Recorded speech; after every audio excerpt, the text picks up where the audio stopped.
145편 1절로 13절 말씀입니다.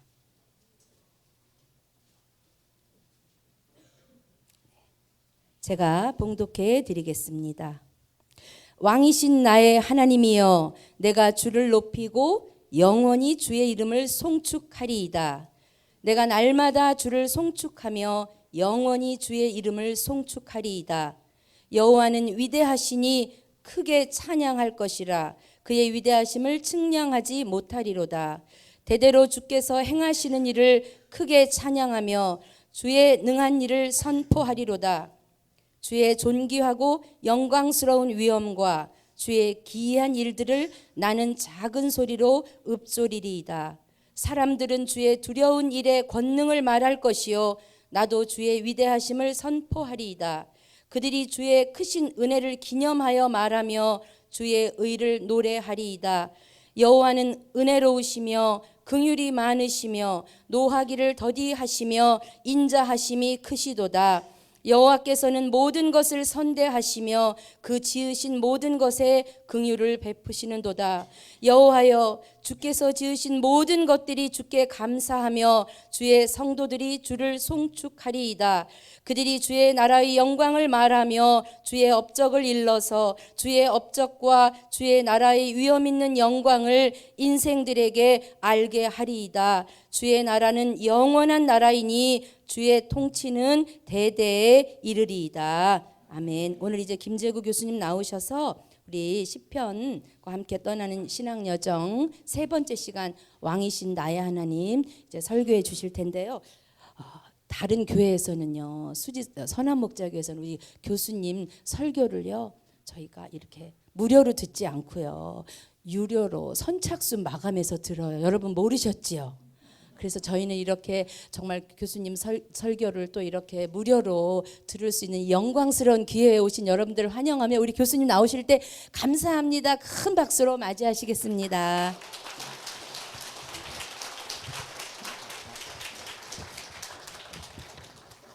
기도드리겠습니다. 사랑의 하나님, 감사합니다. 이렇게 귀한 장소로 불러주시고 우리가 같이 얼굴과 얼굴을 맞대며 눈을 마주보고 하나님의 말씀을 교제할 수 있음에 참으로 감사합니다. 생명 주심 감사드리고 우리에게 건강 주심 감사드리며, 우리 주님 고난 당하셨는데도 우리는 이렇게 귀하게 새 생명을 얻고 또 이렇게 축복된 삶을 살아갈 수 있도록 우리에게 모든 것을 다 허락하여 주셨으니 그 은혜에 너무나 감사를 드립니다. 이제 우리가 살아가는 이 삶은 은혜에 감사하는 삶이 되게 하여 주시고 은혜에 응답하는 삶이 될 수 있도록 축복하여 주시옵소서. 우리가 바르게 응답할 수 있는 믿음의 용사들이 될 수 있도록 도와주시며, 믿음마저도 결코 우리의 자랑이 아닌 하나님의 선물임을 깨닫게 도와주시사, 하나님께서 베풀어 주신 그 놀라운 은혜에 우리가 믿음으로 응답하며 주님의 나라 같이 이루어가는 역사가 있도록 축복하여 주시옵소서. 수지 선한 목자교회 아버지께서 사랑해 주시고 축복해 주시니 참으로 감사합니다. 담임 목사님 하나님의 은혜 가운데 인도하실 줄 믿고 이곳에서 주님의 큰 역사가 펼쳐질 줄로 믿고 확신합니다. 하나님께서 끝까지 붙들어 주시고 함께하여 주시사 하늘나라가 이곳에서부터 이루어지는 놀라운 역사 있게 도와주시옵소서. 오늘도 말씀을 들고 같이 섭니다. 하나님께서 역사해 주시지 않으시면 인간의 입술로 아무것도 할 수 없고 어떠한 말도 내뱉을 수 없사오니 주의 권능으로 함께하여 주시사 혀가 뻣뻣하고 입술이 둔한 이 인생을 우리 주님께서 불쌍히 여기시고 긍휼히 여기시고 오늘 이 시간도 끝까지 함께하여 주시며 성령의 역사로 인도하여 주시옵소서. 듣는 자 전하는 자 함께 은혜가 되어 하나님 나라 이루어갈 수 있도록 하나님께서 끝까지 이끌어 주시옵소서. 감사드리며 우리 구주 예수 그리스도 존귀하신 이름 받들어 기도하옵나이다. 아멘. 아멘. 할렐루야. 네, 한 주 지나고 뵈니까 더 반갑네요.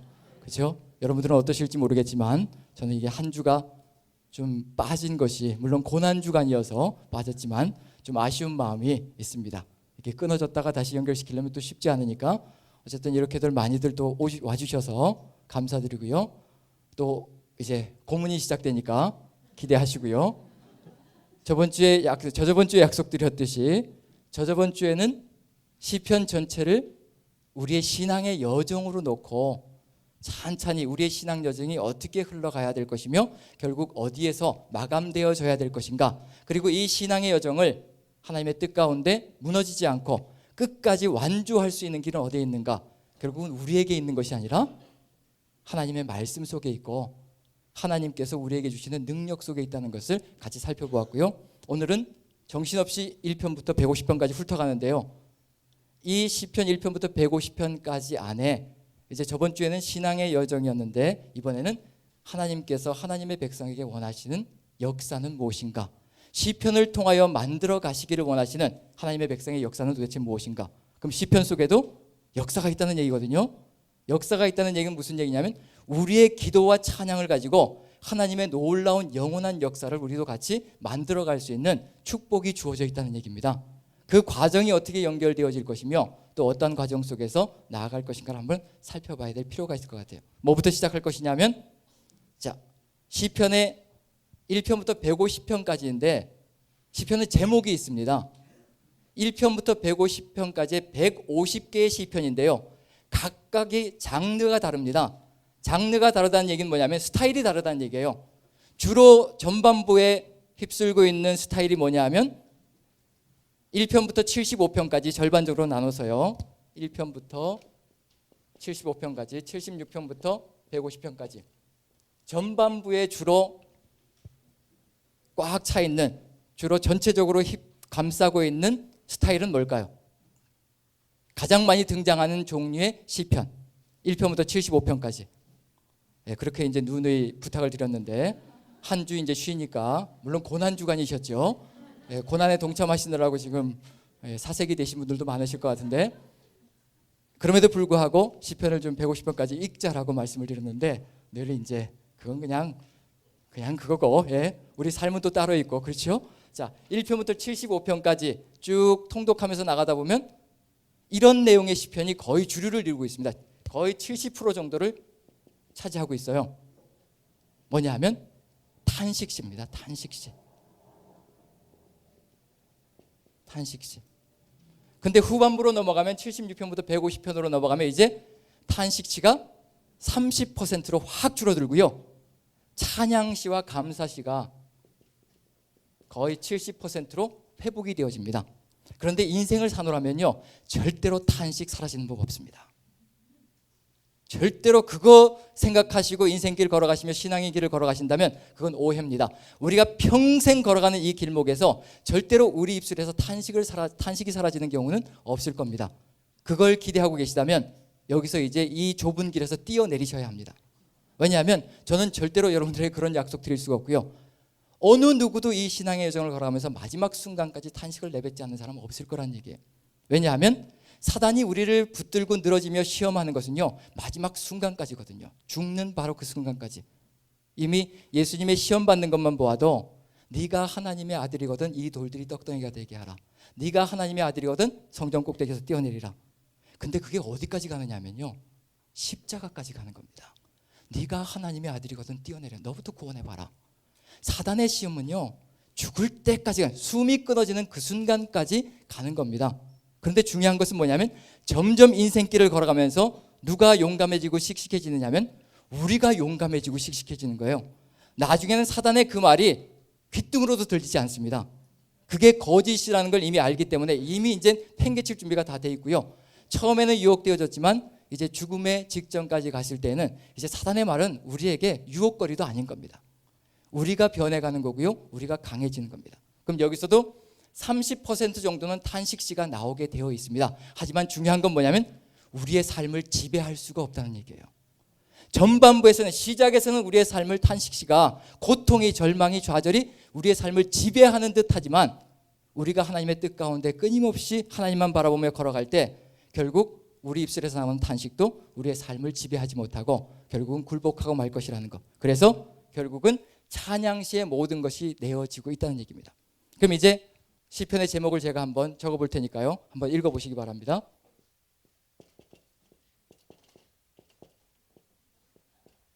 자, 뭐라고 읽으면 좋을까요? 합의를 보셔서 자 히브리어로 테힐림이라고 합니다. 테힐림. 시편 1편부터 150편까지를 전체 제목을 시편 제목을 히브리어로 뭐로 정해놨냐면요 테힐림이라고 적어놨습니다. 자 어떻게 해석하면 좋을까요? 우리가 합의를 보죠. 어떻게 해석했으면 좋을까요? 이게 여러분들의 신앙관이 이제 들어가는 겁니다. 예. 예? 크게요? 찬양. 박수 한번 보내주시죠. 신학을 당장 시작하시면 좋겠습니다. 예. 찬양. 그래서 임으로 끝나기 때문에 히브리어로 임으로 끝나는 건 복수형입니다. 찬양들이 되는 겁니다. 찬양들. 희한하죠?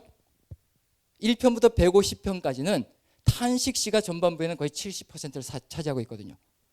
그런데 하나님께서는 이 시편의 제목을 무엇이라고 이미 정해놓으신 거예요. 탄식이 아니라는 겁니다. 절대 탄식으로 끝나지 않는다는 얘기예요. 시편 전체의 제목이 테힐림이라는 찬양들이라는 제목으로 주어져 있다는 얘기는 뭐냐면 절대로 우리 인생은 탄식으로 끝나서는 안 된다는 얘기가 들어가 있습니다. 여기까지 가야 된다는 얘기예요. 가운데 뭐가 들어가 있냐면 점이 여기 찍혀 있죠. 점이 찍혀 있다는 얘기는 뭐냐면 자음이 하나가 녹아져 있다는 얘기예요. 그게 히브리어의 원칙입니다. 자음이 하나 똑같은 게 들어가 있다는 얘기예요. 그래서 요걸 그대로 적으면 가운데 요건 명사형을 만들기 위해서 붙여놓은 겁니다. 이게 두 개가 들어가요. 그래서 히브리어 발음을 하면 할랄입니다. 할랄. 동사형으로 하면 할랄이 되는 거예요. 여기서 이제 마지막에 뭐가 나오는 거죠? 할렐루야가 바로 여기에서 나오는 겁니다. 동사형은 할랄이고요. 명사형은 테힐라, 복수형은 테힐림. 그래서 동사형은 찬양하다라는 뜻이고요. 이제 그래서 마지막에 146편부터 150편까지는 할렐루야로 시작해서 할렐루야로 끝을 맺는 이유는 뭐냐면 시편이 제목을 찾아가고 있는 중이에요. 이 제목을 찾았다는 겁니다. 거기까지 나가는 거예요. 이제 우리 입술에서 할렐루야라는 이런 찬양의 내용이 쏟아져 나올 때까지 시편은 멈추지 않고 흘러가는 겁니다. 그 안에 이제 하나님께서 가고자 하는 역사의 방향이 들어가 있고요. 그걸 찾아가는 것이 이제 우리에게 주어진 숙제인데 제가 프린트물을 나눠드렸죠. 자, 히브리어가 믿겨지지 않는 분들은 그리셔가지고 댁에 가셔서 한번 다른 목사님이나 전도사님들께 이게 맞는 겁니까? 거짓말할 수도 있잖아요. 그래서 그런 것들 좀 확증을 하시면 여러분들 신앙에 많은 도움이 될 줄로 믿습니다. 자, 프린트물을 드렸는데요. 다윗의 이름으로 주어진 시편이라고 되어 있죠. 네, 다윗의 이름으로 주어진 시편. 지금 몇 개가 들어가 있나요? 150편 중에 몇 개가 다윗의 시편인가요? 다윗의 이름으로 되어져 있는 시편. 예, 맨 밑에 눈치가 빠르신 분들은 맨 밑에 150개 중에서 73개. 73개가 총 다윗의 이름으로 주어져 있는데 어디에 주로 분포가 되어져 있나요? 다윗의 시편이 1권, 2권, 그 다음에 5권. 그럼 다윗의 목소리로 탄식이 쏟아져 나오는데 주로 탄식이거든요. 다윗의 시편은 주로 탄식입니다. 특히 전반부. 그리고 5권에 가서도 또 탄식이 쏟아져 나오거든요.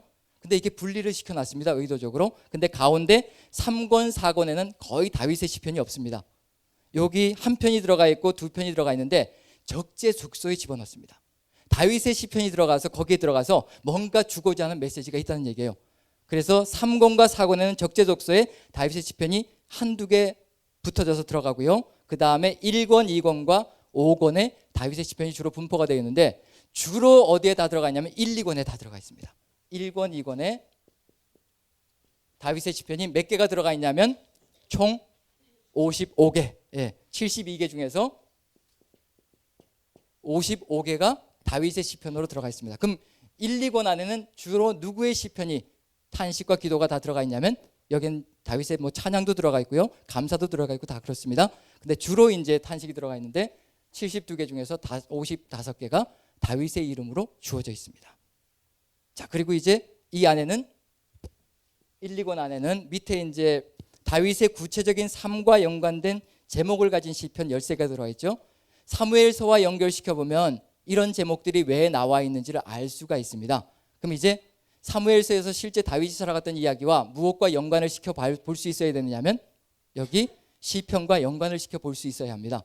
그런데 사무엘서 속에서는 뭐가 안 들어가 있냐면요, 사무엘서 안에는요, 다윗이 사울에게 쫓기면서 그 절망 가운데 광야로 쫓겨다니면서 10여 년의 세월을 보내는데 사무엘서 속에는 다윗의 감정 표현이 전혀 들어가 있지 않습니다.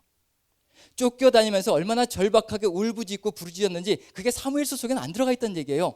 근데 그게 다 뽑혀 나와서 어디에다 들어가 있느냐 하면 시편 속에 다 들어와 있다는 겁니다. 그럼 이 두 개를 합쳐야지만 뭐가 되냐면 다윗의 이야기가 만들어지는 거예요. 쫓겨다니면서 그 절박한 상황 속에서 하나님께 어떻게 기도했는지, 그리고 하나님의 어떤 응답을 받았는지. 그러니까 한 사람의 일생을 이해하기 위해서는 무엇과 무엇이 같이 가야 되냐면 이야기와 기도의 내용이 같이 가야 합니다. 그래서 그 사람의 전인격이 어떻게 되어져 있는지 느껴볼 수가 있거든요. 그럼 시편을 통해서 우리는 뭘 느껴볼 수 있냐면 아브라함이 모리아 산을 올라갈 때 어떤 심정이었을까? 창세기는 그게 안 들어가 있거든요. 모리아산 올라가면서 어떤 절박한 심정이었을 것이며 얼마나 고통스러운 심정이었을 것인지, 하나님께 어떤 기도를 올리며 올라갔을 것인지 우리는 알 수가 없습니다. 근데 그걸 어렴풋이 어디에서 느껴볼 수 있냐면 시편의 내용을 통해서 이런 내용, 이런 절망과 고통과 좌절 속에서 하나님의 명령을 수행했던 아브라함의 그 심정이 시편이라든가 이런 내용들을 통해서 조금은 우리 가슴 속에 와닿을 수 있는, 그래서 시편을 통해서는 이야기 속에 들어가 있지 않는 그 사람의 숨은 심정까지도 파악해 볼 수 있는 아주 좋은 길이 들어가 있습니다. 그럼 이제 우리의 삶의 이야기 속에서도 뭐가 등장할 수 있냐면 이런 절박한 내용들이 우리의 삶 속에서도 포함되어져 있을 수 있다는 얘기죠. 자, 다윗의 구체적인 삶과 연관된 제목을 가진 시편이 13개가 들어가 있는데요. 3편부터 시작해서 63편까지 그리고 142편이 있는데 특징이 뭐가 있나요? 프린트물 없으신 분들은 이렇게 서로 나눠서 자, 어떤 특징이 있나요? 사무엘상에 나와 있는 그런 다윗의 이야기들과 연관되어진 제목을 가지고 있는 시편이 13개가 있는데 어떤 특징을 가지고 있나요? 제 얼굴을 보면 답이 없고요. 프린트물을 보시면서 특징을 찾아내시는 겁니다. 이런 것들을 세세하게 규명을 하면서 하나하나 성경을 치밀하게 읽어 나가다 보면요, 여러분이 뭐가 돼 있을 것이냐면 이제 여기 앞에서 가르치시는 겁니다. 저도 딴 건 한 게 없는 것 같아요. 그냥 늘 궁금해서 하나님 이건 왜 그런가요? 이건 왜 그런가요? 늘 지금도 질문을 합니다. 끊임없이. 하나님 여기 이건 왜 이렇게 된 건가요? 아무리 책을 읽어봐도 해답이 없고 그럴 땐 끊임없이 질문을 합니다. 질문에 응답을 해주시면 이제 그때부터 제게 되기 시작하는 거죠.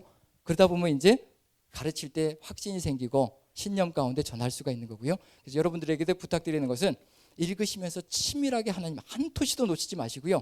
한번 치밀하게만 읽어보십시오. 그럼 뭔가 다른 것들이 보이기 시작할 겁니다. 자, 그럼 여기 특징이 뭔가요? 다윗이 어려운 환경, 그건 이제 다 아는 거죠. 다윗이 어려운 환경이니까 이렇게 절박하게 울부짖고 있는 거죠. 죄송해요. 상처 드리면 안 되는데 죄송합니다. 제가 해코지하지 않는 사람인데, 자, 좋습니다. 절박하고 어려운 심정. 그리고 또요. 하나님께 기도드리는 거. 시편 전체는 다. 시편 전체가 뭐예요, 그럼? 저는 기도와 찬양으로 보고 있는데, 어찌 되었든 자꾸 이렇게 고개를 숙이시는데, 그럼 이쪽 이제 희망은 여기입니다. 이제 가운데 뭐 이쪽 다 갔으니까 희망은 이쪽입니다. 주로 어디에 다 들어가 있나요? 3편부터 63편까지예요. 그럼 주로 어디에 다 다윗의 일생이 들어가 있는 이런 시편들이 어디에 밀집되게 다 들어가 있다는 얘기인가요?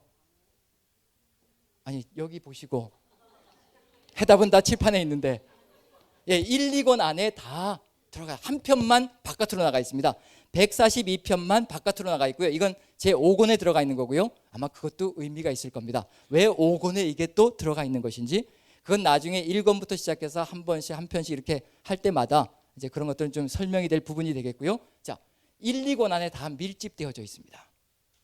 그럼 1, 2권은 뭐라고 생각하시면 될 것이냐면 다윗의 일생이 움직이고 있다고 생각하시면 됩니다. 그리고 그 후반부부터는 다윗의 일생이 마감되어지고 뭔가 다른 것들이 역동치고 고동치고 있다는 것을 느껴볼 수가 있을 것 같아요. 그러면 이제 1편부터 한번 보시면요. 1편은 저희가 1, 2편을 다 나눴기 때문에 3편을 보시면요. 이제 1, 2편은 했고요. 1, 2편은 시편 전체의 개론이면서 성문서 전체의 개론이 될 수 있다는 거. 그래서 이런 시각을 가지고 시편을 봐야 되고, 이런 시각을 가지고 성문서 전체를 봐야지만 우리가 신앙의 길을 걸어갈 수 있다는 거. 자, 3편 제목을 봅니다. 주로 오늘은 제목들을 많이 보면서 성경을 많이 읽을 겁니다. 3편 제목을 한번 읽어봅니다. 제목 시작. 다윗이 그의 아들 압살롬을 피할 때에 지은 시. 다윗이 그의 아들 누구죠? 압살롬을 피할 때 지은 시. 3편이 이렇게 되어져 있고요. 그 다음에 몇 편으로 이 권이 끝이 났느냐 하면 72편으로 끝이 납니다. 72편을 보시면요. 72편을 보시면 72편 맨 끝을 봅니다. 이제 이게 뭔가 마감이 되었다는 것을 느껴볼 수가 있어요. 72편 맨 끝절을 보시면요. 같이 한번 읽어보죠. 20절을 읽습니다. 네, 같이 시작. 이세 아들 다윗의 기도가 끝나니라. 이게 뭔가 느껴지기 시작합니다. 뭐가 느껴지느냐면 1, 2권 안에 다윗의 일생에 대한 이야기들이 거의 다 들어가 있고요. 그 다음에 2권이 끝나는 시점에서 72편 맨 마지막 부분에서 뭐라고 얘기하고 있냐면 다윗의 하나님의 뭐라고요? 예, 이세의 아들 다윗의 기도가 끝나니라. 다윗의 기도가 끝났다. 그럼 1, 2권 안에 들어있는 이 내용들을 뭘로 보자는 얘기인가요? 누구의 기도로 보자는 얘기인가요? 다윗의 기도로 보자는 얘기입니다. 다윗의 기도로. 그럼 이제 다윗의 기도가 분명히 72편 맨 마지막 절이 다윗의 기도로 끝난다라고 얘기했는데, 근데 72편의 제목은 무엇로 되어 있냐면요, 한번 읽어보죠. 예, 솔로몬의 시라고 되어 있습니다. 72편. 솔로몬의 시라고 되어 있습니다. 누구로부터 시작해서 누구로 끝나는 건가요? 여기 보시면 압살롬에게 쫓기는 것으로부터 시작해서 솔로몬으로 연결되는 것으로 다윗의 일생이 끝나고 있습니다. 무슨 얘기인가요? 이제 왕위 계승이 어떻게 됐다는 얘기예요. 일생을 걸어간 다음에 이제 왕위 계승이 결국은 압살롬이 아니라 누구에게 넘어갔다는 얘기인가요? 솔로몬에게 넘어갔다는 것을 얘기하고 있습니다. 그리고 이제 맨 마지막에 뭐라고 얘기하냐면 솔로몬의 이 시까지도 포함시켜서 누구의 기도라고 얘기하냐면 다윗의 기도가 필요하다라고 얘기하고 있습니다. 그럼 다윗이 하나님의 뜻을 다 이루어냈나요? 못 이루어냈나요? 못 이루어냈지요. 무엇 때문인가요? 중간에 이것 때문에 모든 것이 다 흐트러져 버렸습니다. 이것만 아니었으면 하나님의 뜻을 다 이루는 데까지 갔을지 모릅니다. 그런데 이것 때문에 모든 것이 다 흐트러졌습니다. 그게 뭘까요? 다윗이 밧세바와 간음을 행하고 그 다음에 우리아를 죽인 사건. 그게 시편 51편에 들어가 있거든요. 한번 읽어보죠. 51편 제목만 읽어봅니다. 그리고 나중에 의미에 대해서는 이제 한 권 한 권을 다룰 때 살펴보기로 하고요. 51편 제목을 한번 같이 읽습니다. 시작. 다윗의 시 인도자를 따라 부르는 노래. 다윗이 밧세바와 동침한 후 선지자 나단이 그에게 왔을 때 죄 가운데 빠지는 삶이 들어갑니다. 그리고는요 52편부터 71편까지요 찬양과 감사시 내용이 전혀 없습니다. 다 어떤 내용밖에, 탄식시, 절망 가운데, 고통 가운데 울부짖는 이야기밖에 들어가 있는 것이 없습니다. 그럼 다윗이 죄를 저지른 다음에 그 다음에 한 것은 뭐냐면 하나님의 뜻을 이루는 삶을 살았던 것이 아니라 그저 절망과 탄식과 고통, 즉 죄의 징계를 받는 과정 가운데서 하나님께 울부짖은 내용밖에 없다는 얘기입니다. 결국 마지막 순간에 한 게 뭐냐면, 마지막에 한 게 뭐냐면요, 자기의 왕위를 누구에게 물려준 건가요? 솔로몬에게 물려준 것. 그러면서 자신이 이루지 못한 것을 누가 이루어달라고 기도하며 끝을 내고 있는 건가요? 솔로몬에게 모든 이상과 이념을 다 넘겨주고 그 다음에 자기는 뒤로 물러나는 겁니다. 이게 72편의 다윗의 기도가 필요하다는 의미가 거기 들어가 있습니다. 그럼 모든 이상과 이념은 이제 어디에 들어가 있을까요? 다윗이 이루고자 했던 모든 이상과 이념, 하나님과 함께 하나님의 뜻을 이루기를 원했던 모든 이상과 이념은 시편 몇 편에 들어가 있을까요? 70, 지금 누구의 시로 끝을 맺고 있죠? 이 권이 솔로몬의 시. 그럼 누가 누구에게 유언하고 있다는 얘기예요? 다윗이 누구에게 유언하는 건가요? 솔로몬에게 유언하는 내용, 즉 솔로몬이 이루어야만 되는 역사의 이야기가 이미 몇 편에 들어가 있을 것이냐면 시편 72편에 다 들어가 있을 겁니다. 그래서 시편 72편은요 현재형이 없습니다. 미래형으로 되어져 있습니다. 이것을 이루어야 된다라는 소명을 주고 있는 중입니다. 그리고 그것으로 다윗은 마감을 하고 그 다음 단계로 넘어가는 겁니다. 그럼 시편 72편을 읽어보면 다윗이 이루어야 했으나 이루지 못한 것, 그건 무슨 얘기하고 똑같은 얘기냐면요, 다윗의 이름을 누구의 이름으로 바꾸면 그건 지금의 살아있는 시편이 되느냐면, 다윗의 이름만 우리의 이름으로 바꾸면요, 이 시편들은 우리의 시편이 되는 겁니다. 다윗은 인류의 대표자이고 모든 사람들의 대표자입니다. 다윗과 함께 찬양하고, 다윗과 함께 기도하고 감사하고, 다윗과 함께 회개하고, 다윗과 함께 또다시 회복되고, 이게 바로 시편을 통해서 우리가 다윗과 함께 배워나가야 될 부분입니다. 감사한 것은 다윗은 죄 가운데 무너졌지만 거기서 일생이 끝나지 않았다는 얘기입니다. 하나님께 회개함으로 또다시 세움을 받는 그런 역사까지 갔다는 얘기거든요. 자, 시편 72편 속에는 다윗이 모든 것을 다 양도하고 물려주고 뭔가 이루어지기를 바라는 내용이 그 안에 들어가 있을 겁니다. 그걸 살펴보면 이제 시편이 가야 될 방향이 무엇인지 분명히 느껴볼 수가 있습니다. 72편을 보시면요, 72편 한번 읽어보고 분석해보고 넘어가도록 하겠습니다. 자, 지금까지 시편 저번 주까지 2주 동안 했던 내용들을 머릿속에 숙지하시면 72편이 무슨 얘기를 하고 있는지 알 수 있을 겁니다. 72편은 두 가지로 분류가 됩니다. 즉 전반부와 후반부로 분류가 되는 거예요. 전반부는 이것을 강조하고 있고 후반부는 이것을 강조하고 있다는 거. 이 두 가지가 만나야지 완성되어진 그림이 만들어진다는 거. 그걸 염두에 두시고 72편을 보는 겁니다. 자, 72편 1절부터 7절까지 보는데요, 어떤 이념이 움직이고 있는지 같이 한번 천천히 읽어봅니다. 시작. 하나님이여 주의 판단력을 왕에게 주시고 왕의 아들에게 주소서. 그가 주의 백성을 공의로 재판하며 주의 가난한 자를 정의로 재판하리니 의로 말미암아 산들이 백성에게 평강을 주며 작은 산들도 그리하리로다. 그는 가난한 백성의 억울함을 풀어주며 궁핍한 자의 자손을 구원하며 압박하는 자를 꺾으리로다. 그들이 해가 있을 동안에도 주를 두려워하며 달이 있을 동안에도 대대로 그리하리로다.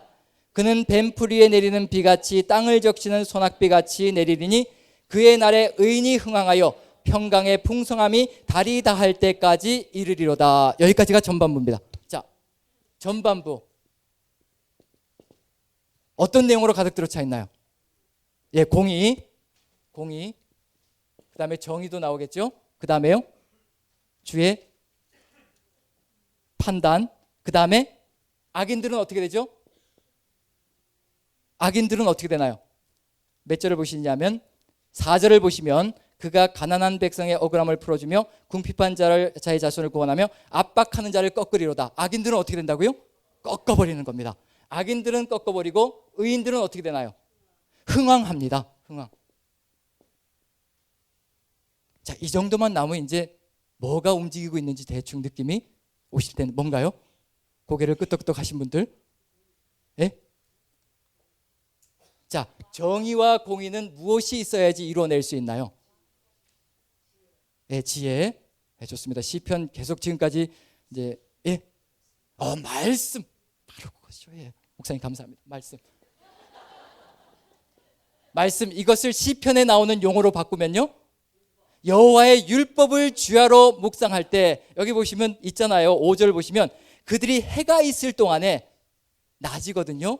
그 다음에 주가 되는 거고요. 그 다음에 주를 두려워하며 달이 있을 동안에도 대대로 그리하리로다. 주야로 끊임없이 주를 묵상하며 주를 두려워하는 삶을 살고 있다. 그럼 1절부터 몇 절까지는요, 여기 7절까지는 시편 몇 편을 얘기하고 있는 중인가요? 시편 1편의 이상을 이루어야 한다. 누가 이루어야 된다는 얘기인가요? 왕이 이루어야 된다는 겁니다. 다윗의 뒤를 이어가는 사람은 시편 1편의 이상을 이루어야 된다는 얘기입니다. 똑같이 지금 움직이고 있는 거예요. 똑같은 시편의 이념이 움직이고 있는 겁니다. 우리는 해야 될 게 딴 것이 아니고 하나님의 그 이상을 이루어가는 겁니다. 그래서 시편 1편이 지금 움직이고 있고요. 그럼 당연히 이제 후반부는 뭐가 될까요? 시편 2편이 되겠죠. 열방 가운데서 열방의 왕들을 물리치고 하나님의 능력과 권능을 세우고 세상 열방이 하나님을 따라 나오도록, 하나님을 섬기도록 만들어가는 그런 역사가 누구를 통해서 펼쳐져야 되냐면 왕을 통해서 펼쳐져야 되는 겁니다. 다윗이 이루어야 했으나 결국 마침내 마지막에 제대로 이루지 못하고 끝을 맺은 것. 하지만 누가 이루어야 되냐면 다윗의 뒤를 잇는 어떤 사람이든지 그것을 이루어내야 된다는 것. 그래서 후반부를 보시면 8절부터 보시면요, 이제 이런 역사가 펼쳐지는 겁니다. 같이 한번 읽어보죠. 시작. 그가 바다에서부터 바다까지와 강에서부터 땅 끝까지 다스리리니 광야에 사는 자는 그 앞에 굽히며 그의 원수들은 티끌을 핫을 것이며 다시스와 섬의 왕들이 조공을 바치며 스바와 시바 왕들이 예물을 드리리로다. 모든 왕이 그의 앞에 부복하며 모든 민족이 다 그를 섬기리로다. 그는 궁핍한 자가 부르짖을 때 건지며 도움이 없는 가난한 자도 건지며. 여기까지만 해도 벌써 뭐가 느껴지느냐면 왕은 무엇을 또 이뤄내야 된다고요? 시편 몇 편의 이상도 이뤄내야 된다고요? 시편 2편의 이상도 역시 마찬가지로 열방 가운데에서 하나님의 능력과 공의를 선포할 수 있고 모든 세상의 왕들을 다 하나님 앞에 무릎 꿇게 만드는 역사를 펼쳐가야 된다는 거, 그게 지금도 우리에게 유효한 겁니다. 하나님의 말씀을 우리의 삶의 좌우명으로 삼고요, 여호와의 율법을 우리의 삶의 모든 것으로 삼고 세상을 향하여 달려나가면서 세상 모든 사람들이 하나님의 그 말씀에 무릎 꿇는 그날까지 여호와를 경외함으로 섬기는 그런 삶이 될 때까지 최선을 다해서 달려나가는 겁니다. 지금 왕이 이루어가야 될 일이 바로 이거라는 겁니다. 72편은 이런 소망을 가득 담고요, 그리고 마지막 부분을 읽어보면요, 몇 절부터 읽느냐면요, 15절부터 같이 읽어봅니다. 15절부터 19절까지 같이 시작. 그들이 생존하여 스바의 금을 그에게 드리며 사람들이 그를 위하여 항상 기도하고 종일 찬송하리로다. 산 꼭대기의 땅에도 곡식이 풍성하고 그것의 열매가 레바논같이 흔들리며 성에 있는 자가 땅에 풀같이 왕성하리로다. 그의 이름이 영구하며 그의 이름이 해와 같이 장구하리로다. 사람들이 그로 말미암아 복을 받으리니 모든 민족이 다 그를 복되다 하리로다. 홀로 기이한 일들을 행하시는 여호와 하나님 곧 이스라엘의 하나님을 찬송하며 그 영원한 이름을 영원히 찬송할지어다.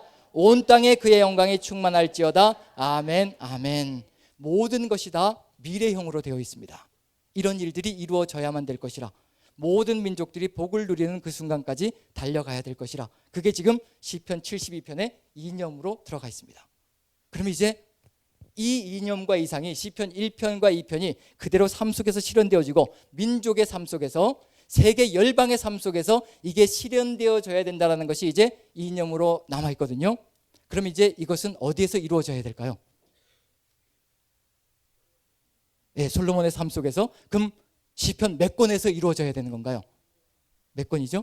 2권이 이제 끝났으니까 시편 3권은 당연히 무엇가 이루어지는 역사가 펼쳐져야 될 것이냐면 다윗의 기도가 필요한 이 내용들이 이제 솔로몬과 그 후손들을 통하여서, 즉 다윗의 후손들을 통하여서 어디에서 이루어져야 될 것이냐면 역사 속에서 이루어져야 될 겁니다. 그럼 이제 시편 3권은 불을 보는 듯이 뻔합니다. 뭐가 이루어지는 이야기가 다 들어가 있어야 될 것이냐면 역사 속에서 하나님의 백성 이스라엘이 왕을 앞장 세워서 세계사 속에서 이런 이념을, 72편의 이념을 펼쳐나가는 겁니다. 그랬을까요? 못 그랬을까요? 그걸 어떻게 하시죠? 그럼 이제 시편 할 필요가 없는데요.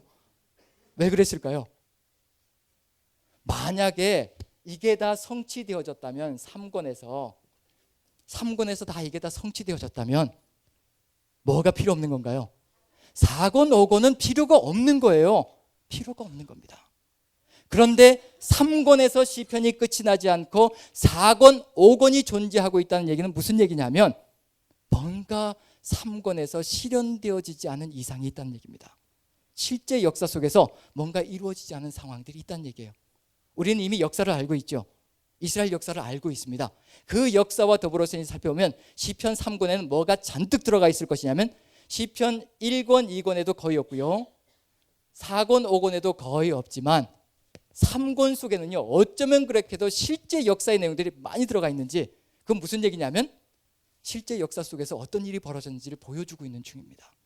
이스라엘 민족이 이방인들과 뒤엉켜서 이방인들이 섬기게 만들어야 했는데 결국 어떤 일이 벌어졌는가? 이방인들에게 무릎 꿇는 역사가 그 안에 찬찬히 펼쳐져 있습니다. 벌써 이제 시작할 때 몇 편부터 시작을 하죠?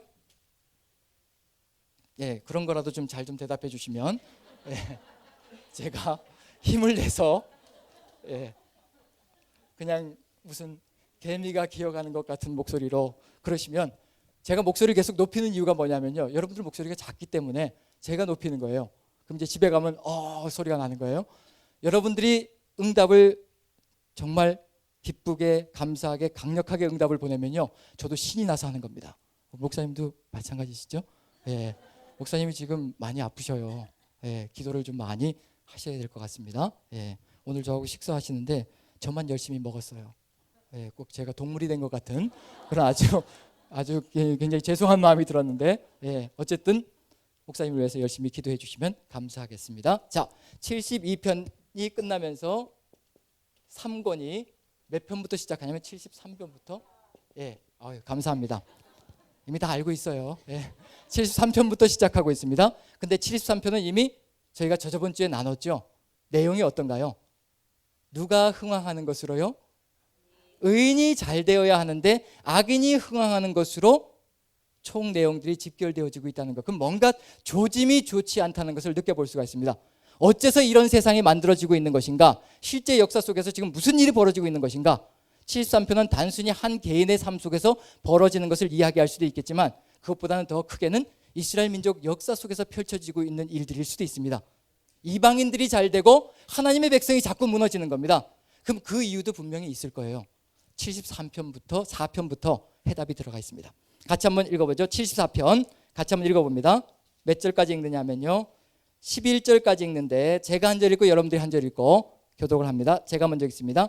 하나님이여, 주께서 어찌하여 우리를 영원히 버리시나이까? 어찌하여 주께서 기르시는 양을 향하여 진노의 연기를 뿜으시나이까?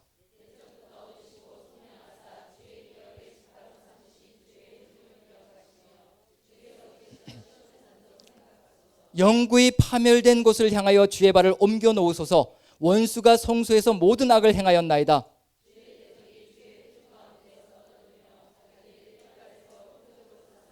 그들은 마치 도끼를 들어 삼림을 베는 사람 같으니이다. 주의 성소를 불사르며 주의 이름이 계신 곳을 더럽혀 땅에 엎었나이다.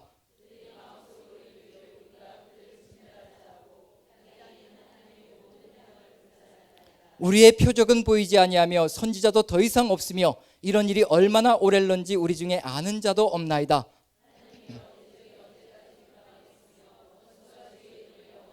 다 같이요.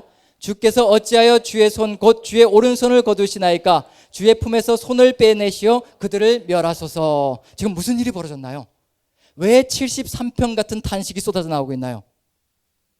역사가 반대로 흘러가고 있습니다. 시편 1편과 2편대로라면요, 이방인들이 무릎을 꿇어야 하는 겁니다. 열방이 하나님의 백성 앞에서 무릎을 꿇고 하나님을 경외함으로 섬기는 그런 세상이 만들어져야 되거든요. 그런데 지금 무슨 일이 벌어지냐면, 여호와께서 거하시는 시온 산성이, 예루살렘 성전이 이방인들에게 짓밟혀서요, 도끼로 완전히 난타를 당해서요, 완전히 다 무너지고 부서지고 하나님의 성전이 다 격파되어지고 산산조각 난 겁니다. 그런 상황이 지금 펼쳐지고 있는 중입니다. 그런데 뭐라고 기도하고 있냐면, 어째서 우리에게 이런 일이 벌어졌습니까? 주님께서, 하나님께서 어찌하여 손을 놓으셔서 이렇게 우리가 이 지경이 되도록 만드셨습니까? 그럼 이제 여기에 누가 응답하셔야 되는 건가요? 예. 왜 이런 일이 벌어졌는지 누가 응답해 주셔야 될 것이냐면, 인간들이 모르고 있다는 얘기거든요. 자신들이 무슨 짓을 했는지 모르고 있기 때문에 하나님께서는 뭘 보여주실 것이냐면, 왜 이런 일이 발생했는지를 찬찬히 보여주실 수밖에 없습니다. 그럼 이제 어떤 역사가 펼쳐질까요? 과거부터 시작해서 쫙 현재까지 뭐가 펼쳐질까요? 다 겪어보셨는데, 다 인생을 살면서 다 경험해 보셨죠? 쫙 펼쳐 보이시면, 예, 뭐가 보이죠? 내가 살아왔던 과거가 다 보이는 거죠. 여기까지밖에 올 수밖에 없었던 그런 상황들이 보이기 시작합니다. 물론 우리 중에는 의로운 분들도 계셔서 의로운 가운데 욥처럼 고난받는 분들도 계시지만, 예, 그런 분들도 있다고 인정합니다. 하지만 대부분 우리의 삶을 돌아보면 어떨 때가 많으냐 하면, 다 뭔가 내가 잘못된 선택을 하고 있었던 것들이 눈에 보일 때가 참 많습니다. 그럼 하나님께서 찬찬히 각성할 수 있도록 보여주셔야 될 것 같습니다. 몇 장을 보시느냐, 몇 편을 보시느냐면요, 78편을 보시면요, 78편 1절 2절을 보시면요, 1절 2절 같이 한번 읽어봅니다. 시작. 내 백성이여, 내 율법을 들으며 내 입의 말에 귀를 기울일지어다. 내가 입을 열어 비유로 말하며 예로부터 감추어졌던 것을 드러내려 하니. 무엇에 비추어서 드러내려고 하느냐면, 율법에 비추어서 어떻게 살아왔는지 내가 찬찬히 보여줄 것이라. 이제 하나씩 보여주는 겁니다. 그 율법의 내용이 무엇인지는 나중에 같이 하기로 하고요. 그 하나님의 말씀에 비추어서 백성들의 삶을 하나씩 반추해 보니까 몇 절부터 읽으면 되느냐면 9절부터 한번 읽어봅니다. 9절부터 제가 한 절 읽고 여러분들이 한 절 읽고 교독 한번 해보겠습니다. 제가 먼저 읽습니다. 에브라임 자손은 무기를 갖추며 활을 가졌으나 전쟁의 날에 물러갔도다.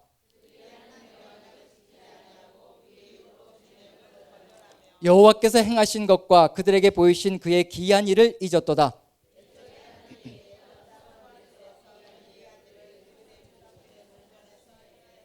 그가 바다를 갈라 물을 무더기같이 서게 하시고 그들을 지나가게 하셨으며 광야에서 반석을 쪼개시고 매우 깊은 곳에서 나오는 물처럼 흡족하게 마시게 하셨으며 그들은 계속해서 하나님께 범죄하여 메마른 땅에서 지존자를 배반하였도다.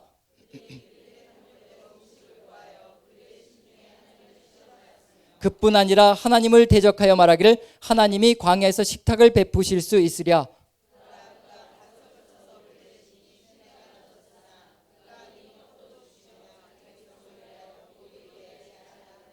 그러므로 여호와께서 듣고 노하셨으며 야곱에게 불같이 노하셨고 또한 이스라엘에게 진노가 불타올랐으니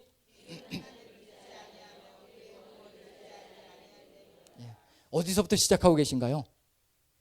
어디서부터 죄악을 낱낱이 들추어내시고 계시는 건가요? 이미 이집트 땅에서부터 시작해서 광야 여정 모든 과정 가운데서 이미 그때서부터 시작해서 반역하고 거역하는 백성이었다는 얘기입니다. 근데 그게 끝나야 되는데 가나안 땅까지 들어갔을 때 어떻게 될까요? 그 버릇이 또 그대로 작동하여서 보시면 이제 41절부터 보시면요. 41절 제가 먼저 읽습니다. 그들이 돌이켜 하나님을 거듭거듭 시험하며 이스라엘의 거룩하신 이를 노엽게 하였도다.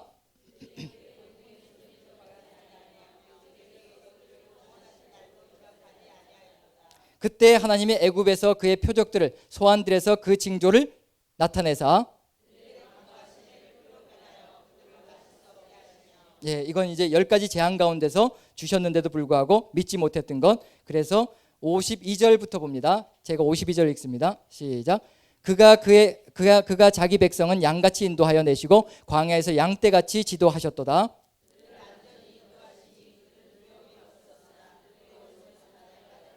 그들을 그의 성소의 영역 곧 그의 오른손으로 만드신 산으로 인도하시고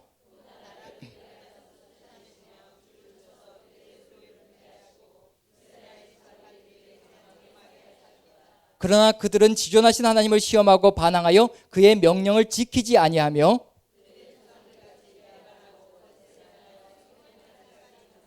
자기 산당들로 그의 노여움을 일으키며 그들의 조각한 우상들로 그들을 진노하게 하였음에 사람 가운데 세우신 장막 곧 실로의 성막을 떠나시고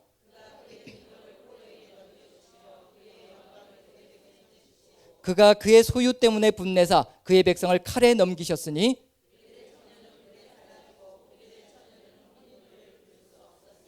그들의 제사장들은 칼에 엎드러지고 그들의 과부들은 애곡도 하지 못하였도다.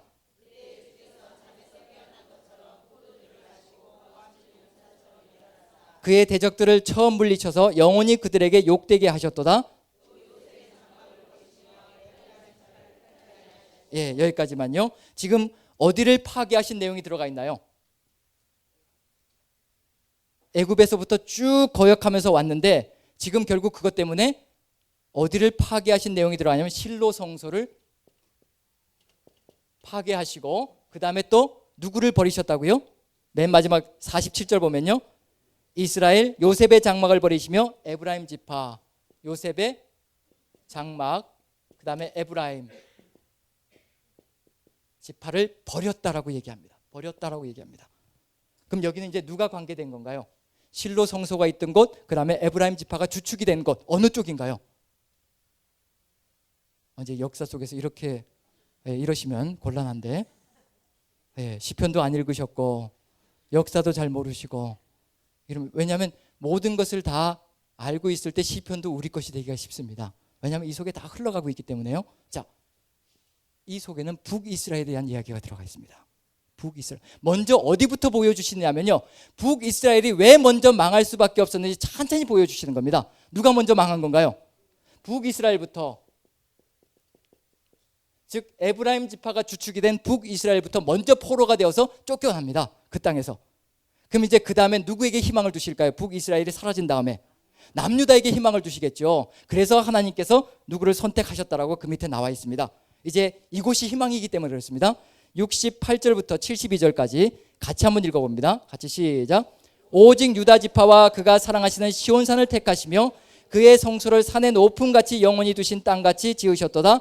또 그의 종 다윗을 택하시되 양의 우리에서 취하시며 전양을 지키는 중에서 그들을 이끌어내사 그의 백성인 야곱 그의 소유인 이스라엘을 기르게 하셨더니 이에 그가 그들을 자기 마음의 완전함으로 기르고 그의 손의 능숙함으로 그들을 지도하였도다. 북이스라엘이 망했으나 희망을 어디에다 다 두셨느냐 하면 남유다에 두신 겁니다.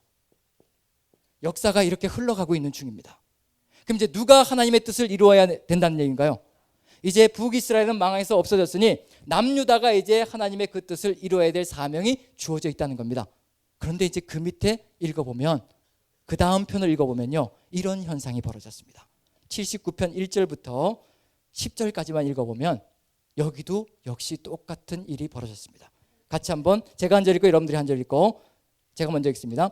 하나님이여 이방 나라들이 주의 기업의 땅에 들어와서 주의 성전을 더럽히고 예루살렘이 돌무더기가 되게 하였나이다.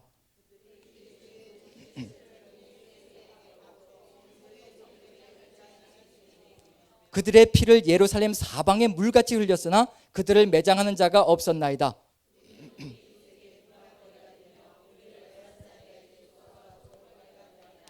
여호와여 어느 때까지니까 영원히 노하시리이까 주의 질투가 불붙듯 하시리이까.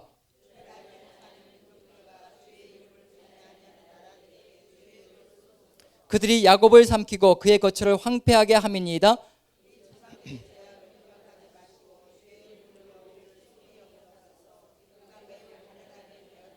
우리 구원의 하나님이여 주의 이름의 영광스러운 행사를 위하여 우리를 도우시며 주의 이름을 증거하기 위하여 우리를 건지시며 우리 죄를 사하소서.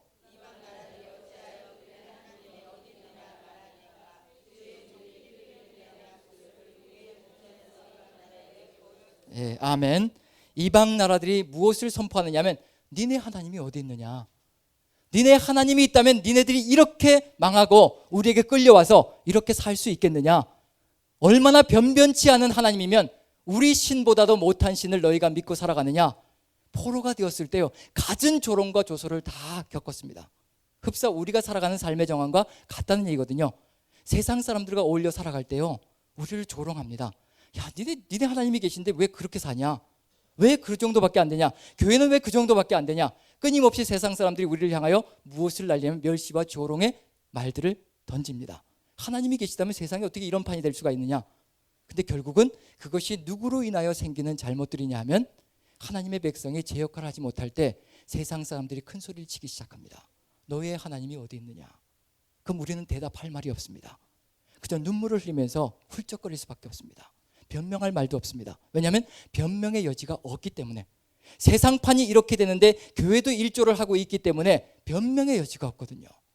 하나님이 어디 있냐라고 조롱할지라도 하나님이 여기 계시다라고 얘기할 자격조차 없습니다. 왜냐하면 삶 자체가 다 무너져 있고 망가져 있기 때문에 그렇게 얘기할 자격조차 없거든요. 지금 이스라엘 민족의 삶이 그렇습니다. 너희 하나님이 어디 있느냐고 조롱하는데 아무 할 말이 없습니다. 그냥 수금을 거듭남에 걸어놓고 눈물만 흘릴 뿐입니다. 찬양도 부를 수 없습니다. 어떻게 이방 땅에서 하나님을 찬양할 수 있겠어요? 왕이신 나의 하나님 내가 주를 어떻게 이 찬양을 올릴 수가 있겠어요? 하나님이 왕이시면 어떻게 자신들이 이 이방 땅에 포로로 잡혀와서 살 수 있겠냐는 얘기예요. 우리의 찬양까지 다 뒤바뀌는 겁니다. 세상이 힘을 쓰고 우리가 힘을 쓰지 못하면요, 우리의 찬양까지도 뒤바뀌고요, 맥을 잃게 되어 있습니다. 하지만 우리가 하나님의 이름을 높일 때 세상도 우리의 찬양 속에 무릎을 꿇게 되어 있습니다. 그 길로 우리가 나가야 되는 것이 우리에게 주어져 있는 사명이라는 얘기거든요. 지금 이런 내용들이 시편 3권에 가득 들어차 있습니다. 그리고 맨 마지막 편이요, 89편이거든요. 89편을 보면요, 89편 1절부터 4절까지 보시면 이제 무엇을 자꾸 얘기하느냐면 언약을 세우셨는데 왜 이렇게 무너뜨리셨습니까? 도와달라는 얘기죠. 간구하고 있습니다. 같이 한번 89편 1절부터 5절까지만 읽어봅니다. 시작. 내가 여호와의 인자하심을 영원히 노래하며 주의 성실하심을 내 입으로 대대히 알게 하리이다. 내가 말하기를 인자하심을 영원히 세우시며 주의 성실하심을 하늘에서 견고히 하시리라 하였나이다. 주께서 이르시되 나는 내가 택한 자와 언약을 맺으며 내 종 다윗에게 맹세하기를 내가 내 자손을 영원히 견고히 하며 내 왕위를 대대히 세우리라 하셨나이다. 여호와여 주의 기이한 일을 하늘이 찬양할 것이요 주의 성실도 거룩한 자들의 모임 가운데서 찬양하리이다. 뭘 기억나게 해드리냐면 하나님 언약하시지 않으셨습니까? 하나님은 언약에 신실하시지 않으십니까? 뭐에다 기댈 수밖에 없느냐면요, 하나님의 말씀과 약속에 기댈 수밖에 없습니다. 왜냐하면 우리는 내세울 게 없어요. 우리가 잘못을 저질렀고 죄악 때문에 이 지경이 되었는데 우리가 뭘 내세울 게 있어요? 우리가 의 때문에 우리의 의로 인하여 하나님 구원하여 주십시오, 이런 말도 내뱉을 수가 없습니다. 하나님 언약하신 것, 우리는 인생이라 어겼지만 하나님은 인생이 아니시니 변개치 않으시고 시건치 않으시니 하나님께서 기억하시고 도와주시옵소서. 그리고 마지막 부분에 가서요 38절부터 보시면요, 이제 같이 한번 읽어봅니다. 38절부터 구구절절한 이제 탄식과 간구가 들어가 있는 내용입니다. 38절부터 제가 한 절 읽고 여러분들이 한 절 읽고 같이 읽습니다. 제가 먼저 읽습니다. 그러나 주께서 주의 기름 부음 받은 자에게 놓아서 물리치셔서 버리셨으며 그의 모든 울타리를 파괴하시며 그 요새를 무너뜨리셨으므로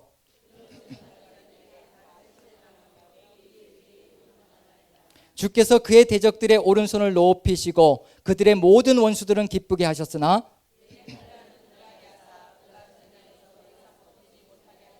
그의 영광을 그치게 하시고 그의 왕위를 땅에 엎으셨으며 여호와여 언제까지니까 스스로 영원히 숨기시리이까 주의 노가 언제까지 불붙듯 하시겠나이까.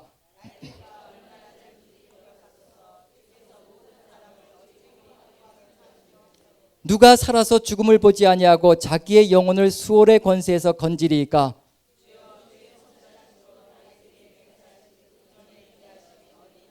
주는 주의 종들이 받는 비방을 기억하소서. 많은 민족의 비방이 내 품에 있사오니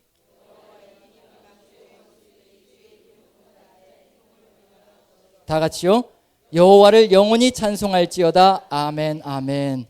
어디에 기대어서 간구하고 있느냐 하면요, 살려달라고. 언제까지입니까? 제발 얼굴을 숨기시지 마시고 제발 나타나셔서 우리를 구원해 주십시오. 어디에 기대서 간구하느냐 하면요, 바로 여기밖에 없습니다. 몇 절이냐면 49절입니다. 같이 읽어보죠. 다시 한번 시작. 주여 주의 성실하심으로 다윗에게 맹세하신 그 전에 인자하심이 어디 있나이까. 하나님의 인자하심 밖에는요, 하나님의 긍휼하심 밖에는요 우리가 의지할 것이 없습니다.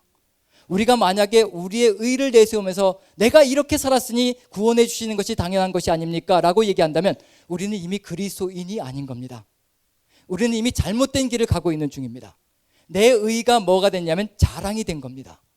우리의 의로운 삶은요, 하나님께서 아브라함이 하나님의 말씀을 믿으니 이것을 의로 여기셨다라고 말씀해 주시고 계시거든요. 아브라함이 믿으니라는 그 믿으니라는 단어가요, 아멘이라는 단어입니다. 아멘이라는 단어, 히브리어로 아만입니다. 하나님 말씀 그렇습니다. 하나님 말씀이 옳습니다. 단지 아브라함은 무엇밖에 한 것이 없느냐면요, 하나님 말씀이 다 옳습니다라고 거기에 반응한 것밖에 없습니다. 그런데 하나님은 그것을 의롭다라고 칭찬해 주시는 겁니다. 아무것도 한 것 없어요. 단지 우리 하나님 그 말씀이 이루어지이다라고 아멘밖에 한 것이 없는데 그 믿음을 높이 사셔서 그것을 의롭게 여기시고 우리를 인정해 주시는 겁니다. 그래서 우리의 의로움은요, 자랑할 것이 없다는 겁니다. 하나님께서 일으켜 주신 그 은혜에 우리가 응답을 한 것일 뿐인데 하나님은 의롭다고 하셨으니 우리가 자랑할 것이 아니라 하나님의 그 은혜만 자랑할 것밖에 없다는 얘기입니다. 그래서 낮은 자를 들어서 높은 자를 부끄럽게 하시고 없는 자를 들어서 가진 자들을 수치스럽게 하시고 그리고 무지한 자들을 들어서 유식한 자들을 부끄럽게 하신다고 하신 것처럼 이렇게 하시는 이유는 뭐냐면 아무도 하나님 앞에서 자랑치 못하게 하시려고. 바로 그게 우리 하나님의 목적입니다. 왜냐하면 내가 조금 가지고 있으면요 또 자랑하게 되거든요. 하나님 내가 이거 가지고 뭔가 했습니다. 하지만 우리 하나님은요 그런 거 싫어합니다. 왜 싫어하시느냐 하면요, 하나님이 최고가 되시기 위해서 그러시는 것이 아니라 우리가 조금만 뭔가 가지고 자랑하기 시작할 때 이제 그때부터 문제가 생기거든요. 공동체가 부서지기 시작합니다. 내가 높아지기 시작하고요. 다른 사람을 낮게 보기 시작하고요. 교만해지기 시작합니다. 그래서 공동체가 무너지고 부서지기 시작합니다. 하지만 자랑할 것이 아무것도 없을 때 전부 다 낮아져서 섬기거든요. 종이 되어서 섬기는 겁니다. 그러할 때 그 공동체는 건강해지고요. 하나님의 나라가 실현되어지는 겁니다. 그래서 어느 누구도 자랑할 것이 없는 그런 세상, 오직 하나님의 은혜만 내뱉을 수 있는 세상, 그런 세상은 정말 행복한 세상입니다. 그런 세상에서 살면요, 절대로 고통스럽고 그리고 다른 사람에게 상처받고 그런 일이 생기지 않을 수가 있습니다. 하지만 빈부의 격차가 있고 학식의 격차가 있고 또 살아가는 계급의 격차가 있을 때, 이럴 때는 정말 고통스럽고 힘듭니다. 우리는 그런 세상을 벗어나서 하나님 안에서 모든 사람들이 다 하나님의 은혜로 되어졌다는 것을 고백할 때 새로운 세상이 열리는 겁니다. 오직 모든 것이 다 무너졌을 때요, 기댈 것은 한 가지밖에 없습니다. 여호와의 인자하심으로, 제발 긍휼하심으로 저를 돌아보아 주시고 저를 불쌍히 여기사 저를 살려주십시오. 다윗이 했던 일이 바로 그런 겁니다. 죄를 지어서 모든 것이 다 무너졌을 때요, 납작 엎드립니다. 전혀 내세울 것이 없다는 것을 납작 엎드려서 하나님께서 죽이시든 살리시든 하나님의 뜻 가운데 하실 것이라. 그리고 처절하게 모든 고통과 심판을 다 받습니다. 그리고 받는데 어떻게 받느냐면요, 가장 처절한 모습으로 하나님께 보여드리는 거예요. 가장 고통스럽고 비참한 모습을 보여드리는 겁니다. 우리가 하나님 앞에서 할 게 바로 이런 겁니다. 내가 죄 가운데 빠져서 고통 가운데 빠져서 있다고 생각하실 때, 그때는요, 하나님께 목소리 핏대 올려서 따지지 마시고 하나님 앞에 뭘 보여주시면 되느냐면 가장 비참한 모습, 비참한 중에서도 이보다 비참함이 없는 모습, 눈물로 나아가며 호소하고 내가 이렇게 비참하게 삽니다. 왜냐하면 하나님은 우리 입에서 나오는 탄식을 못 견뎌 하시는 분이거든요. 왜 그러시냐면 이스라엘 민족의 구원 역사가요, 이스라엘 민족이 울부짖고 부르짖기 시작하자 하나님께서 내려오셔서 구원하시며 그들의 입술에서 뭐가 쏟아져 나올 때까지 역사를 시작하시느냐면 찬양이 쏟아져 나올 때까지, 하나님이 왕이십니다라는 찬양이 쏟아져 나올 때까지요, 하나님은 멈추지 않으시고 역사를 이끌어 가시는 겁니다. 우리 입에서 탄식이 쏟아져 나올 때 하나님은 쉬지 못하십니다. 졸지도 않으시고요, 주무시지도 못하시고요. 이 탄식이 뭐가 될 때까지요? 시편 1편부터 150편까지도 이미 거기에 다 들어가 있습니다. 이 탄식이 마지막에 할렐루야 찬양이 될 때까지 하나님은 쉬지 않으시고 역사를 멈추지 않으신다는 겁니다. 그게 우리에겐 희망입니다. 자, 시편 3권에서 어떤 역사가 펼쳐졌나요? 3권에서 세상이 다 하나님 품으로 돌아오는 역사가 이루어졌어야 했는데 그렇게 되지 않고 반대가 됐습니다. 하나님의 백성이 왕을 필두로 해서, 왕을 중심으로 해서 하나님의 백성이 하나님을 거역하는 길로 앞장서서 나아가므로 결국 이방인들이 득세하고요, 이방인들이 하나님의 백성을 무너뜨리고 말았습니다. 하나님의 역사가 완전히 망가져 버렸습니다. 그게 어디냐면 3권입니다. 3권. 자, 이제 희망은 어디에 있나요? 그건 어느 누구도 이제 3권에서 무너지고요. 자, 그럼 이제 모든 것이 다 무너졌습니다. 포로가 되어서 모든 것이 끝난 거예요. 역사가 다 멈추어져 버렸습니다. 그럼 이제 어떻게 해야 될까요? 이제 어떤 역사가 펼쳐져야 될까요? 하나님의 어떤 역사가요? 구원의 역사가 펼쳐져야 되는 거죠. 하나님의 구원 역사 속에서 가장 이상적이었던 구원 역사가 언제적이었던가요?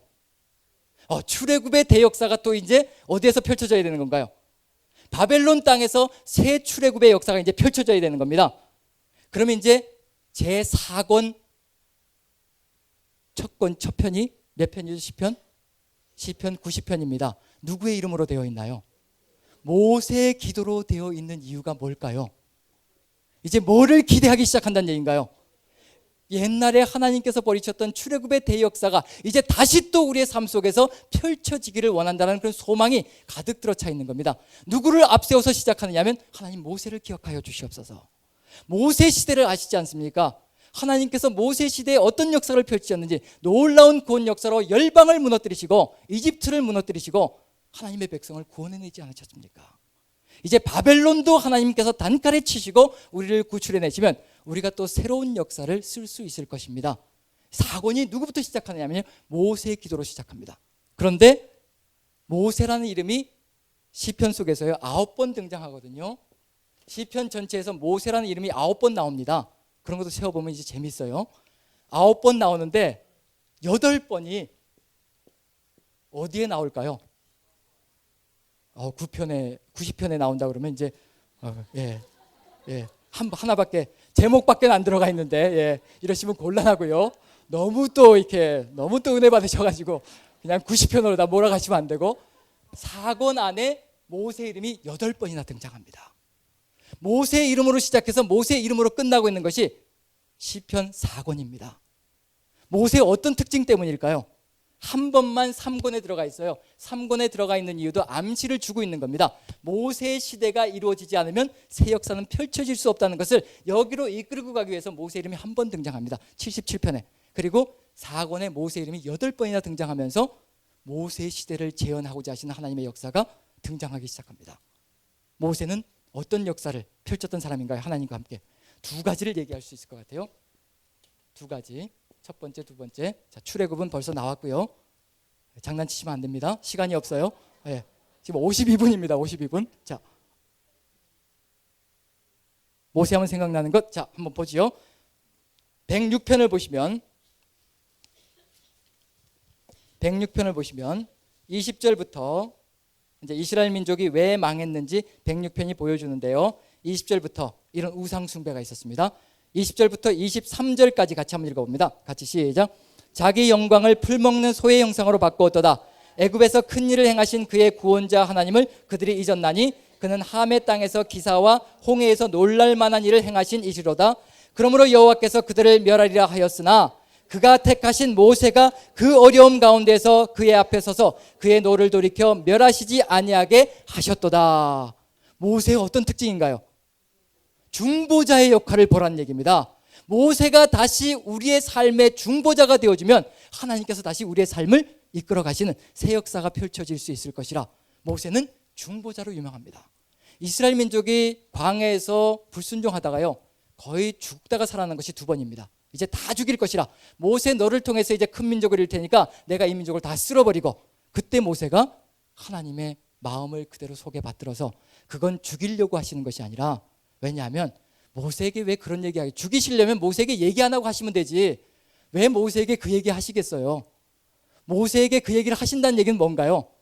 네가 좀 어떻게 나 좀 어떻게 해봐라, 나 좀 말려달라, 그 얘기가 들어가 있는 겁니다. 우리에게 하나님께서 넌지시 뭔가를 알려주실 때에는 죽이려고 하시는 것이 아니라요 우리에게 기대시는 겁니다. 네가 어떻게 내 마음 좀 바꿔봐라, 그래야지 나도 이 민족과 뭔가 다시 한번 시작할 수 있지 않겠느냐. 모세의 중재하는 것, 중재자, 이것이 이제 첫 번째로 들어갈 겁니다. 그리고 또 90편을 보시면 90편으로 돌아옵니다. 자, 90편 1절 2절 보시면요 이제 모세 기도의 의미가 들어가 있는데 90편 1절 2절 같이 한번 읽습니다. 시작. 주여, 주는 대대 우리의 거처가 되셨나이다. 산이 생기기 전 땅과 세계도 주께서 조성하시기 전 곧 영원부터 영원까지 주는 하나님이시니이다. 이제 뭐라고 고백하고 있나요? 주는 대대로, 그렇죠? 하나님이시고 우리의 거처가 되셨다라고 고백하고 있습니다. 왕들이 있었지만 왕들이 우리의 거처가 아니었고 왕들이 우리의 지도자가 아니었다라고 고백하고 있습니다. 이게 모세의 고백으로 시작되는 겁니다. 오직 누가 우리의 인도자였고 우리 삶의 모든 것이 되셨느냐면 대대로 지금까지 한 번도 어김없이 하나님만이 우리의 모든 것이 되신다는 것을 회복시켜 나가는 겁니다.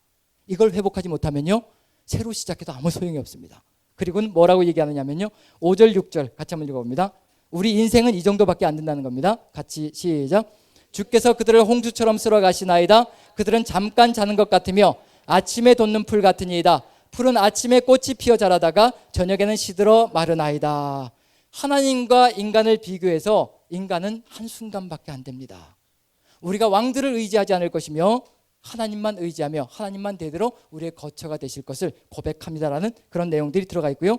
그 다음에 여기 보시면 13절 보시면요 이제 이게 모세 기도 속에 아주 핵심적인 내용으로 들어가 있습니다. 같이 한번 읽어보죠. 시작.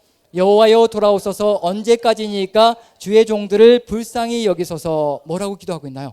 여호와여 돌아오소서. 그럼 이제 돌아오셔서 뭐를 하셔야 된다는 얘기인가요?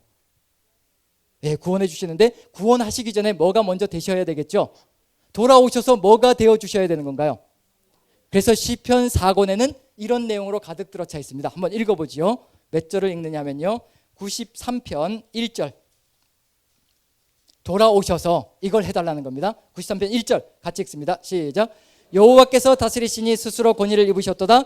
여호와께서 능력의 옷을 입으시며 띠를 띠셨으므로 세계도 경고히 서서 흔들리지 아니하는도다. 그 다음에 95편 3절. 계속해서 이런 용어들과 단어들이 나오는 이유가 뭔지 보시기 바랍니다. 95편 3절 같이 읽습니다. 시작. 여호와는 크신 하나님이시요 모든 신들보다 크신 왕이시기 때문이로다. 96편 10절 같이 읽습니다. 96편 10절 같이 시작.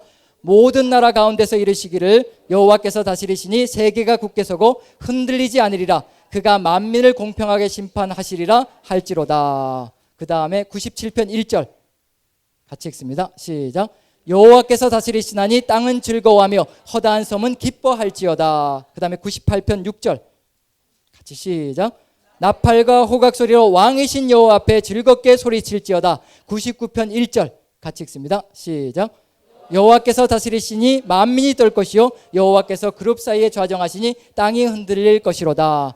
여호와께서 다스리시니라고 되어 있는 구절은요, 히브리어 원어로는 뭐라고 해석하시면 되냐면 여호와께서 왕이 되셨습니다. 여호와께서 왕이 되셨습니다. 여호와께서 왕이 되셔서 다스려 주시옵소서. 지금 시편 4권에는 뭐가 가득 들어차 있나요? 여호와께서 왕이 되어 주시옵소서. 왕이 되셔서 우리를 다스려 주시옵소서. 그 전까지는 누가 왕이었던가요? 그 전까지는 누가 왕이었던가요? 인간이 3권까지는요 왕이 되어서 다스렸습니다. 그런데 볼 것이 없습니다. 결국 인간이 왕이 되어서 인간을 인도할 때는요 결국 망구로까지밖에 갈 수가 없다는 얘기입니다. 뭐에 중심을 잡지 않을 때는요, 시편 1편과 2편을 삶의 중심으로 잡지 않으면요 어떤 왕이든지 제 갈 길을 바르게 갈 수가 없습니다. 결국은 망하는 길로 가는 겁니다.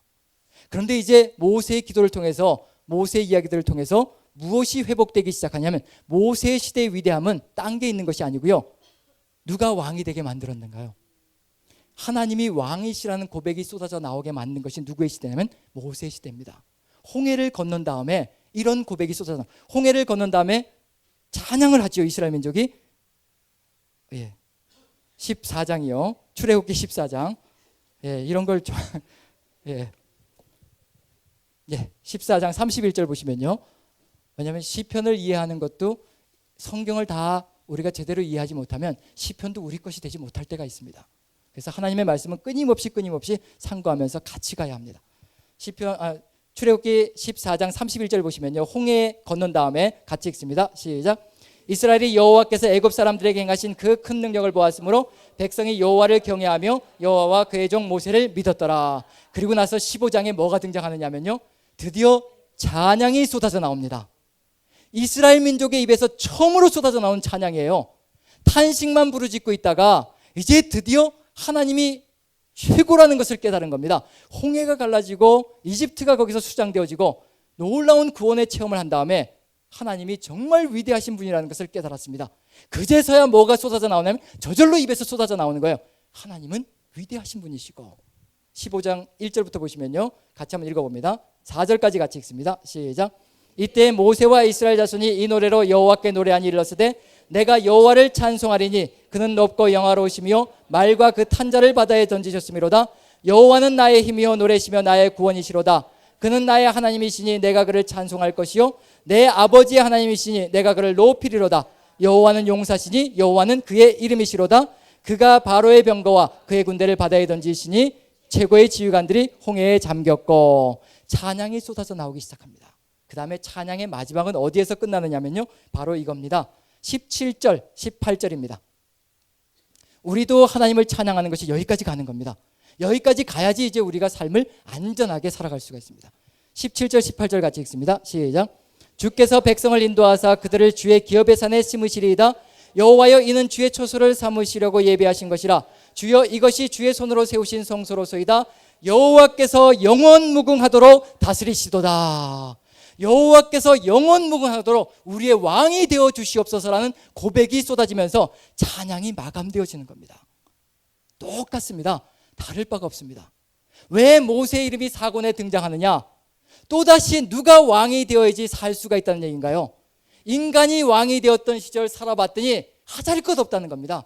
망국으로까지밖에 갈 수 없다는 얘기예요. 이게 인간이 세상의 모든 것을 다 다스린다고 큰 소리 칠 때 벌어지는 일들입니다.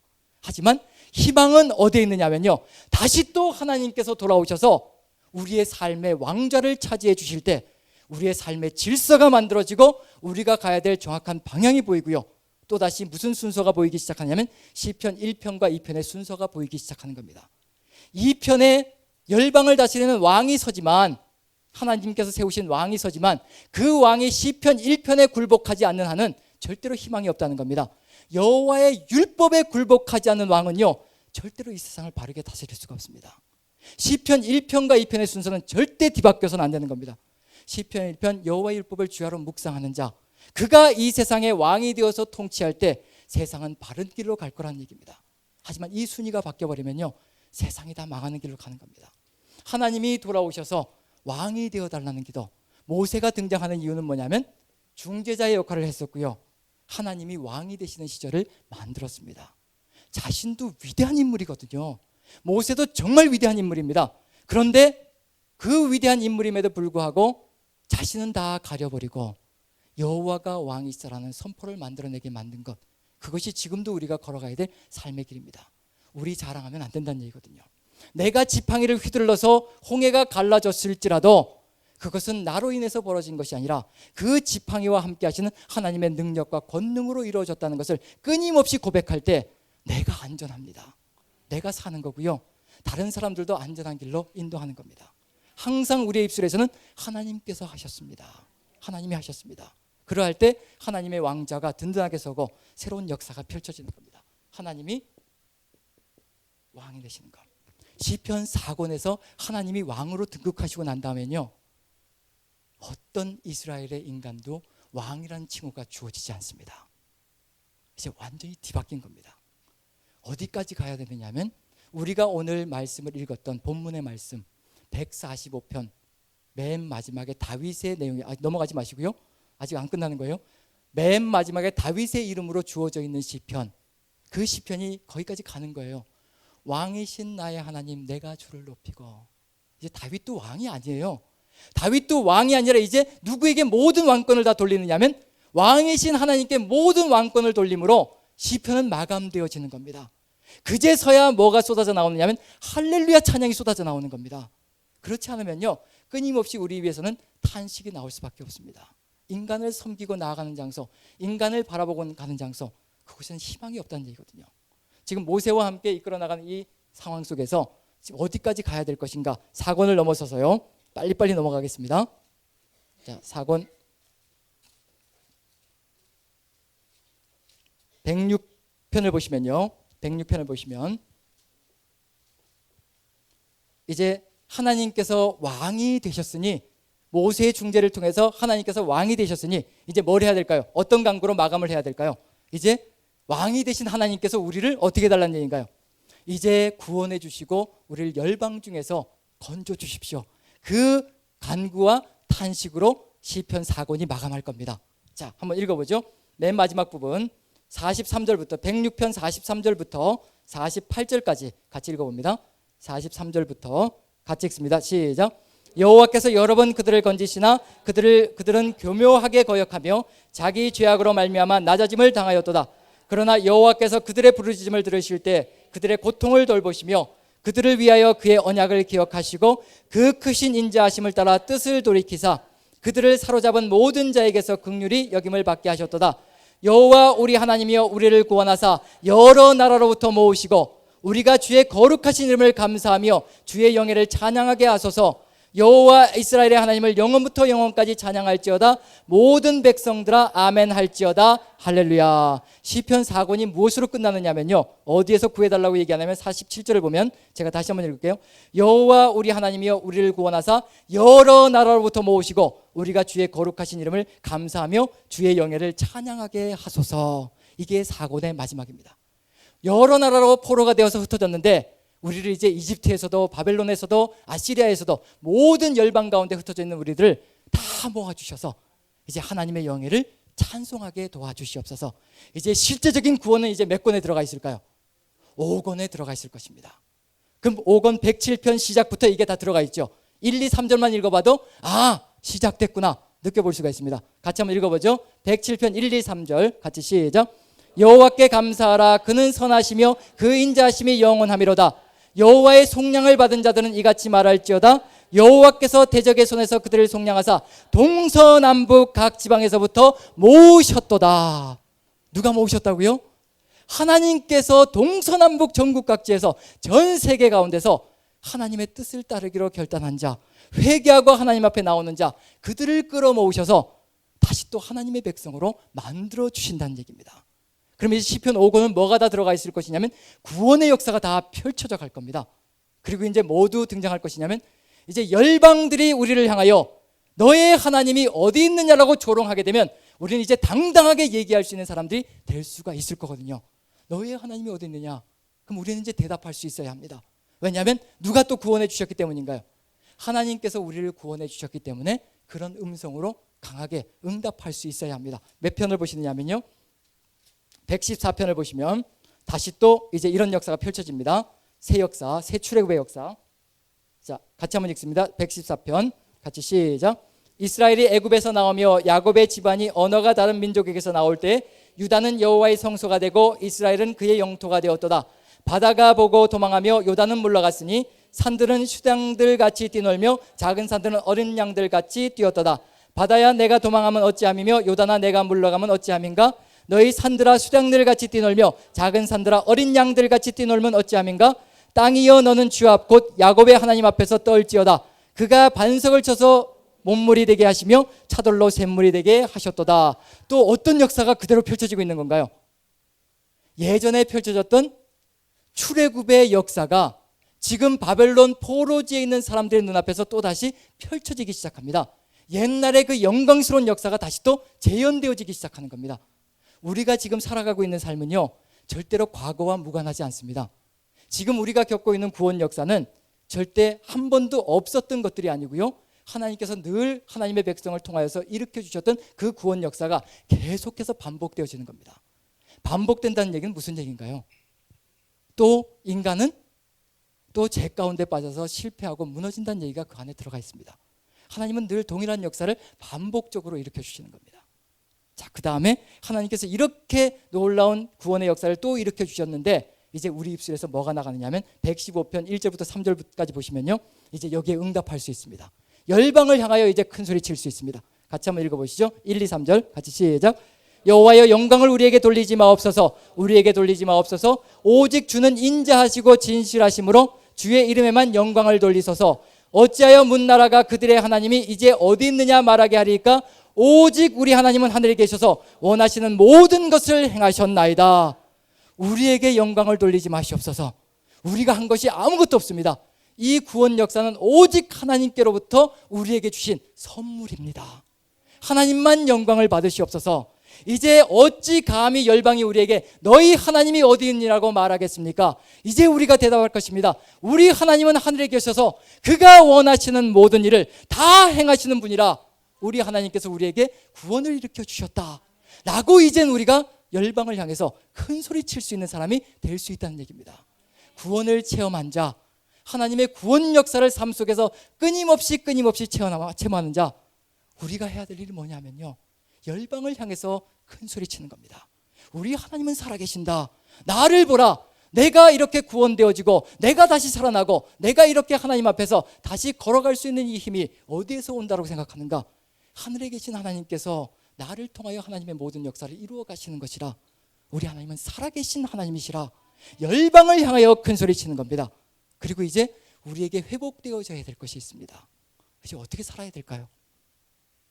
어떻게 살아야 될까요? 구원의 체험을 가졌습니다. 이제 홍해까지 건넜고요, 홍해도 건넜고 놀라운 하나님을 찬양하고 왕이심대라고 고백합니다. 이제 그 다음에 뭘 해야 될까요? 그렇죠. 하나님의 율법을 이제 지키는 삶으로 들어가야 되겠죠. 하나님께서 이렇게 놀라운 구원을 주셨으니 여호와의 율법을 주야로 묵상하며 이제 걸어가는 삶이 이루어져야 될 거잖아요. 그럼 이제 시편 119편이 여기에 나와 있는 이유를 압니다. 이걸 거쳐가야 합니다. 시편 119편 몇 절로 이루어져 있죠? 우리는 건너뛰고 싶은 시편 그렇죠? 몇 절로 이루어져 있죠? 170. 아유, 그러시면 안 되죠. 170. 네, 176절. 예, 176절. 예, 이제 굉장히 건너뛰고 싶은 마음이 불현듯 드는 시편. 이것만 봐도 숨이 턱턱 막히고, 그런데 이걸 거쳐가지 않으면요, 우린 살 수가 없습니다. 또 똑같은 길로 가는 거예요. 지금 뭐를 흘러가고 있냐면 이스라엘 민족이 출애굽해서 거쳐갔던 그 과정을 똑같이 우리도 같이 걸어가야 된다는 겁니다. 그게 뭐냐면 우리가 걸어가야 될 하나의 가장 모범적인 역사였기 때문에 그 길을 걸어가는 겁니다. 다시 회복되어진 자, 또 다시 신의 선 앞에 서는 겁니다. 신의 앞에 서서 또 하나님의 율법을 받는 겁니다. 자, 시편 119편 왜 176절일까요? 예? 예? 예? 뭐가 지금 나오고 있습니다. 예, 크게요. 히브리어 자음 수조대로. 히브리어 자음이 몇 개죠? 이러시면 안 되죠. 예. 히브리어 자음이 22개입니다. 히브리어 자음이 22개예요. 22개를 각각 8번씩 사용해서 쓰다 보니까 몇 절이 되냐면 176절이 되는 겁니다. 176절이 외울 필요도 없어요. 히브리어 자음은 22개다. 그걸 8번씩 사용해서 시편 119편을 만들었다. 쉽게 얘기하면 우리말로 하면 기억 8번 사용해서요, 기억으로 시작하는 걸 줬고요. 이건 말 그대로 번역 불가능입니다. 이걸 우리나라 말로 정말 기억으로 해서 니온으로 해서 이렇게 번역하는 사람이 있으면요, 거기다가 시편 119편의 이 신학을 그대로 옮겨내면서 박사학위 받을 겁니다. 너무 어렵습니다. 아무도 그렇게 한 걸 못 봤습니다. 영어도 마찬가지. 영어도 그렇게 한 사람을 못 봤습니다. 그게 쉬운 일이 아니거든요.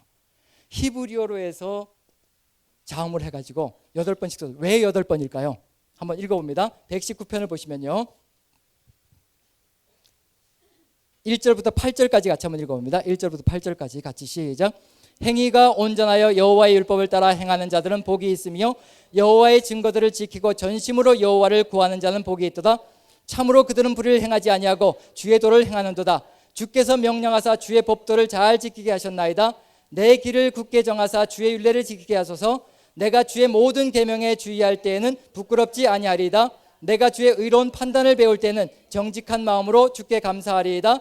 내가 주의 율례를 지키오리니 나를 아주 버리지 마옵소서. 여기까지 한번 읽어봅니다. 1절에 보면 뭐가 되는데, 여호와의 뭐라고 되어 있나요? 여호와의 율법. 여호와의 율법. 그 다음에 2절에 보면 뭐라고 되어 있나요? 여호와의 증거. 그 다음에 3절에 보면 뭐라고 되어 있나요? 주의 도. 길이라는 뜻입니다. 길. 그 다음에 4절은요, 주의 법도. 그 다음에 5절은요, 율례. 그 다음에요, 계명. 그 다음에요, 판단. 의로운 판단. 내가 주의 의로운 판단을.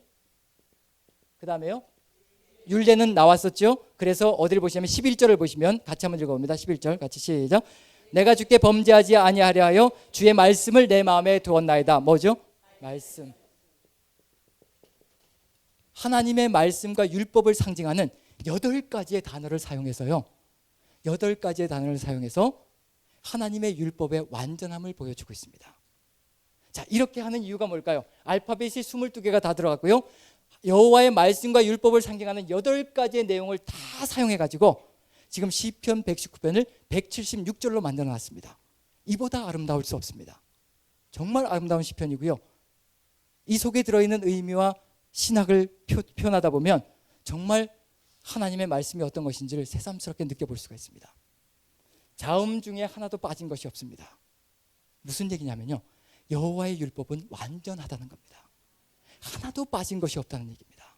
완전하게 이루어져 있는 것이 여호와의 율법이고요, 말씀이고요, 거기에 율법을 상징하는 모든 것들이 다 들어가 있습니다. 그리고 거기에 덧붙여서 뭐가 되느냐면요, 입을 열 때마다 한 절 한 절 얘기할 때마다 주의 율법, 주의 율례, 주의 규례, 주의 도, 주의 계명, 주의 판단. 입을 열 때마다 뭐가 쏟아져 나가나요? 입을 열 때마다 여호와의 율법을 자랑합니다. 여호와의 율법을 주야로 묵상하고 있을 때요, 그것이 완전하게 되어서 이제 시편 119편까지 오는 겁니다. 여기에 와서는 이제 입만 열면 무슨 자랑이 쏟아져 나가느냐면 여호와의 말씀과 율법 자랑이 쏟아져 나가는 거예요. 이 뭐 얘기를 하다 보면 주부들 만나서 얘기하다 보면 이제 연예인들 얘기하다가 또 누가 어떻게 됐더라 이런 얘기하다가 이제 그러다가 또 이제 좀 지루해지면 이제 남들 얘기 들어가는 거죠. 이제 지루해지면 이제 어느 집이 어떻대더라, 어느 자식이 어떻대더라, 이제 이런 얘기하다가 이제 전부 다 실족한 상태에서 집으로 돌아가는 거죠. 예. 하지만 하나님께서 우리에게 원하시는 건 뭐냐면요, 입만 열면 한 절 한 절 한 구절 한 구절 뭐가 쏟아져 나오길 바라시냐면 하나님 말씀 자랑이 쏟아져 나오길 바라시는 겁니다. 이건 여호와의 율법을 주야로 묵상하지 않으면 절대로 이루어질 수 없는 일입니다. 시편 1편이 이제 삶이 되어져 있을 때 시편 119편이 내 삶이 되는 겁니다. 그렇게 되면 이제 하나님의 말씀과 내가 일체가 되어서 살아가는 겁니다. 시편 119편의 176절이요, 단 2절만 하나님의 율법을 상징하는 이 단어들이 없고요, 175절, 174절이 다 하나하나 2개가 다 들어가 있습니다. 그럼 결국은 입만 열면 하나님 말씀 자랑이라는 얘기입니다. 그게 이루어지면 이제 어떤 삶의 정황과 여건 속에서도 죽지 않을 수가 있습니다. 쓰러지지 않을 수가 있습니다. 이제 뭐가 회복되어지는 건가요? 하나님의 말씀이, 율법이 우리의 삶 속에서 회복되어지는 겁니다. 이제 그 다음에 이루어져야 될 게 뭘까요? 시내산에서 율법을 받았습니다. 이제 그 다음에 뭐가 이루어져야 되는 건가요? 예, 순종은 당연히 이제 그 순종의 상징으로 뭐를 만들지요? 시내산에서 율법을 받자마자, 하나님과 언약을 맺자마자 이제 율법을 지키는 백성이 되겠습니다라고 서약하자마자 뭘 만들죠?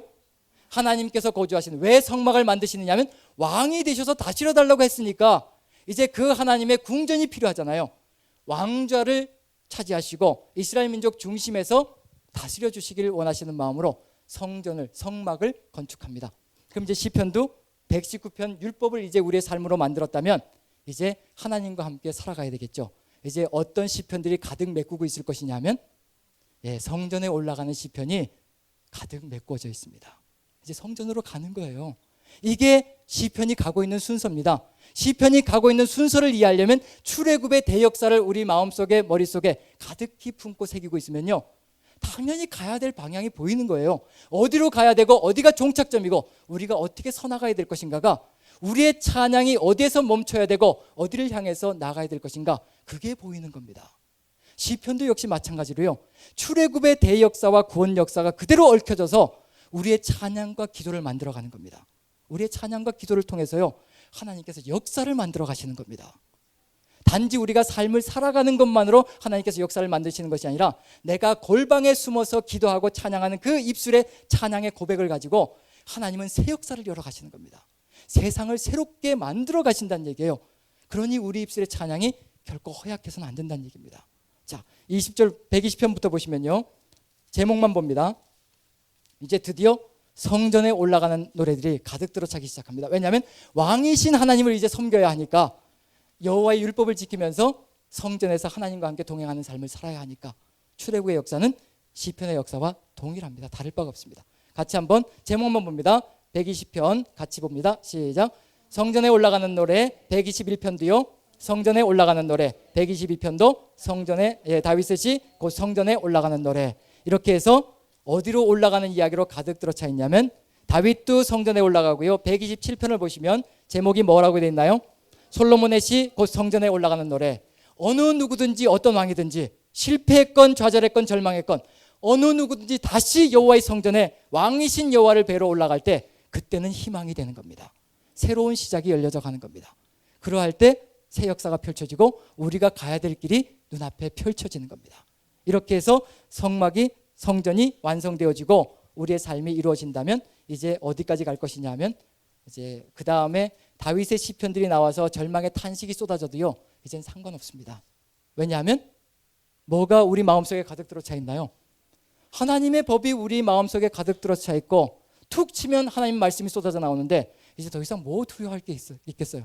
또다시 다윗의 탄식이 또 여기 의도적으로 들어가 있습니다.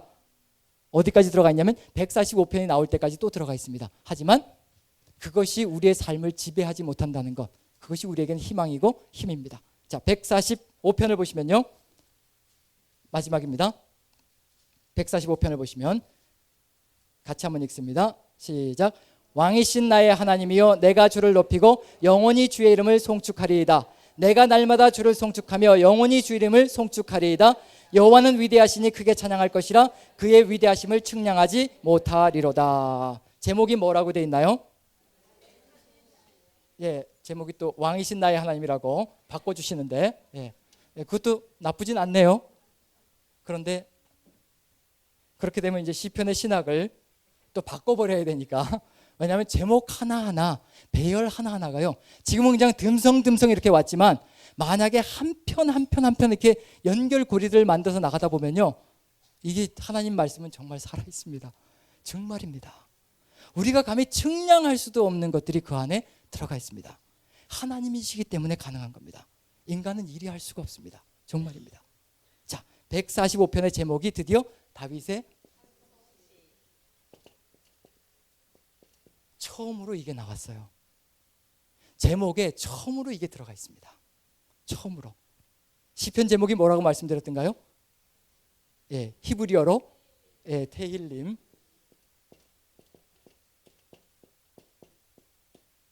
테힐림. 근데 이 찬송시라는 제목은요, 단수형인 테일라입니다. 테일라.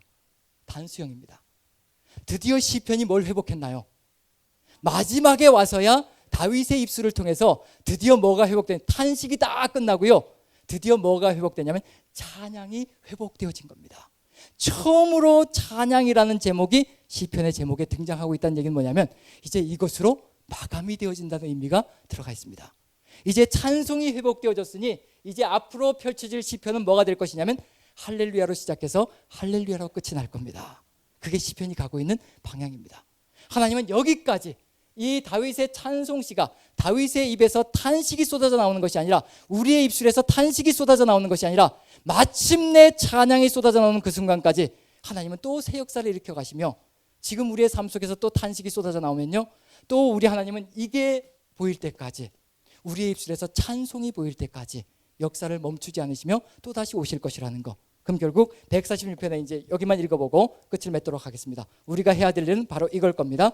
할렐루야 시편인데 146편 1절부터 5절까지 같이 한번 읽어봅니다. 시작. 할렐루야, 내 영혼아 여호와를 찬양하라. 나의 생전에 여호와를 찬양하며 나의 평생에 내 하나님을 찬송하리로다. 귀인들을 의지하지 말며 도울 힘이 없는 인생도 의지하지 말지니 그의 호흡이 끊어지면 흙으로 돌아가서 그날에 그의 생각이 소멸하리로다. 야곱의 하나님을 자기의 도움으로 삼으며 여호와 자기 하나님에게 자기의 소망을 두는 자는 복이 있도다. 우리의 삶 속에서 이걸 지키면 되는 겁니다. 절대로 인생을 의지하지 마십시오. 인생을 의지하면요, 호흡이 끊어지면 모든 게 끝장나는 거예요. 대통령도 임기가 끝나니까 아무것도 아니잖아요. 임기가 있는 동안에는 호령하면서 모든 것을 다 할 것처럼 자기 마음대로 모든 것을 다 이루어 나갔지만 끝나니까 이제 뭐가 이루어지기 시작하나요? 비판이 이루어지기 시작하고 이제 4대강 싸움 이런 것들이 이제 줄줄이 이제 터지기 시작할 겁니다. 왜냐하면 그 자리에서 내려오기만 하면 그동안 했던 모든 계획들이 수포로 다 돌아가게 되어 있거든요. 이게 인생이 하는 일입니다. 하지만 하나님께 소망을 두는 자, 그 자는 영원한 것을 바라보면서 새 길을 걸어갈 수 있고 하나님의 영원한 뜻에 맞춰서 우리도 영원한 인생길을 계획할 수 있는 그런 사람이 될 수 있다는 겁니다. 인생에게 의지하지 마시고 오직 여호와의 율법을 주야로 묵상함으로 하나님의 위대하심이 여러분들 가슴속에 가득 들어참으로 하나님과 함께 영원을 계획하시는 여러분들 되시기를 축원합니다. 기도하겠습니다. 사랑의 하나님, 왕이신 하나님을 경배합니다. 우리 하나님이 왕이 되어주시면 죽었던 우리도 살 수 있고 무너졌던 우리도 다시 일어날 수 있음을 기대합니다. 하나님 도와주시어서 긍휼히 여기시고 불쌍히 여기시고 오직 여호와의 자비하심에 의지하오니 주님께서 함께하여 주시사 우리의 삶을 인도하여 주시고 우리의 모두의 삶을 하나님 뜻 가운데로 이끌어 주시옵소서. 다시 한번 우리 주님께 간구하며 나아가오니 주님의 뜻이 이루어지는 세상 우리가 걸어갈 것이니 왕이신 하나님께서 인도하여 주시고 우리의 모든 것이 되어 주시옵소서. 우리 구주 예수 그리스도의 존귀하신 은 받들어 감사하며 기도하옵나이다. 아멘. 아멘.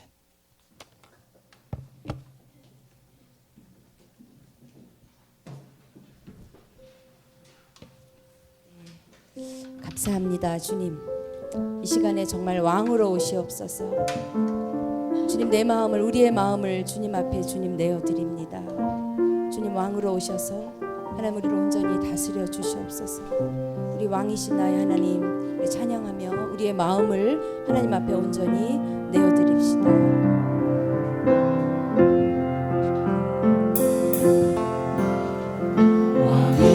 왕이신 나의 하나님 내가 주를 높이고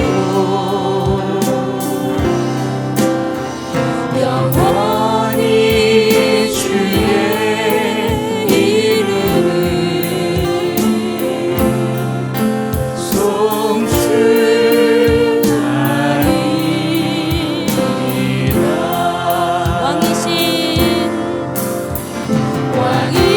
왕이신 나의 하나님 내가 주를 높이고 영원히 주의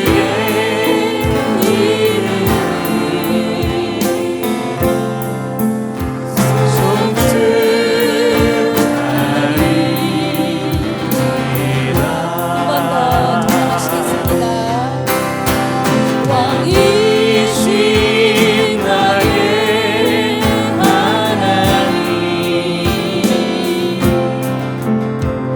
내가 주를 높이고 영원히 주의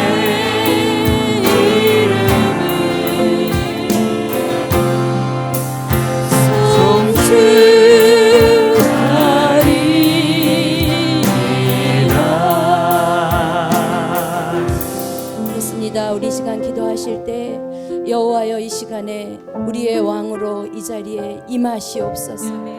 우리의 심령 가운데 오셔서 왕으로 좌정하여 주시옵소서. 하나님 우리를 온전히 다스려 주시옵소서. 여호와여 영광을 우리에게 돌리지 마옵소서. 오직 주님의 이름만의 영광을 돌리기 원합니다. 아버지 하나님 오직 말씀으로 우리를 다스려 주시옵소서. 여호와여 우리의 소망이 주께 있나이다. 여호와의 이름만을 우리가 높여드리기 원합니다. 우리 이 시간 여호와 하나님 온전히 임하시옵소서. 왕으로 임하시옵소서. 말씀으로 말씀하여 주시옵소서. 우리의 소망이 주께 있나이다. 다 같이 주여 세 번 부르시고 통성으로 기도하시겠습니다.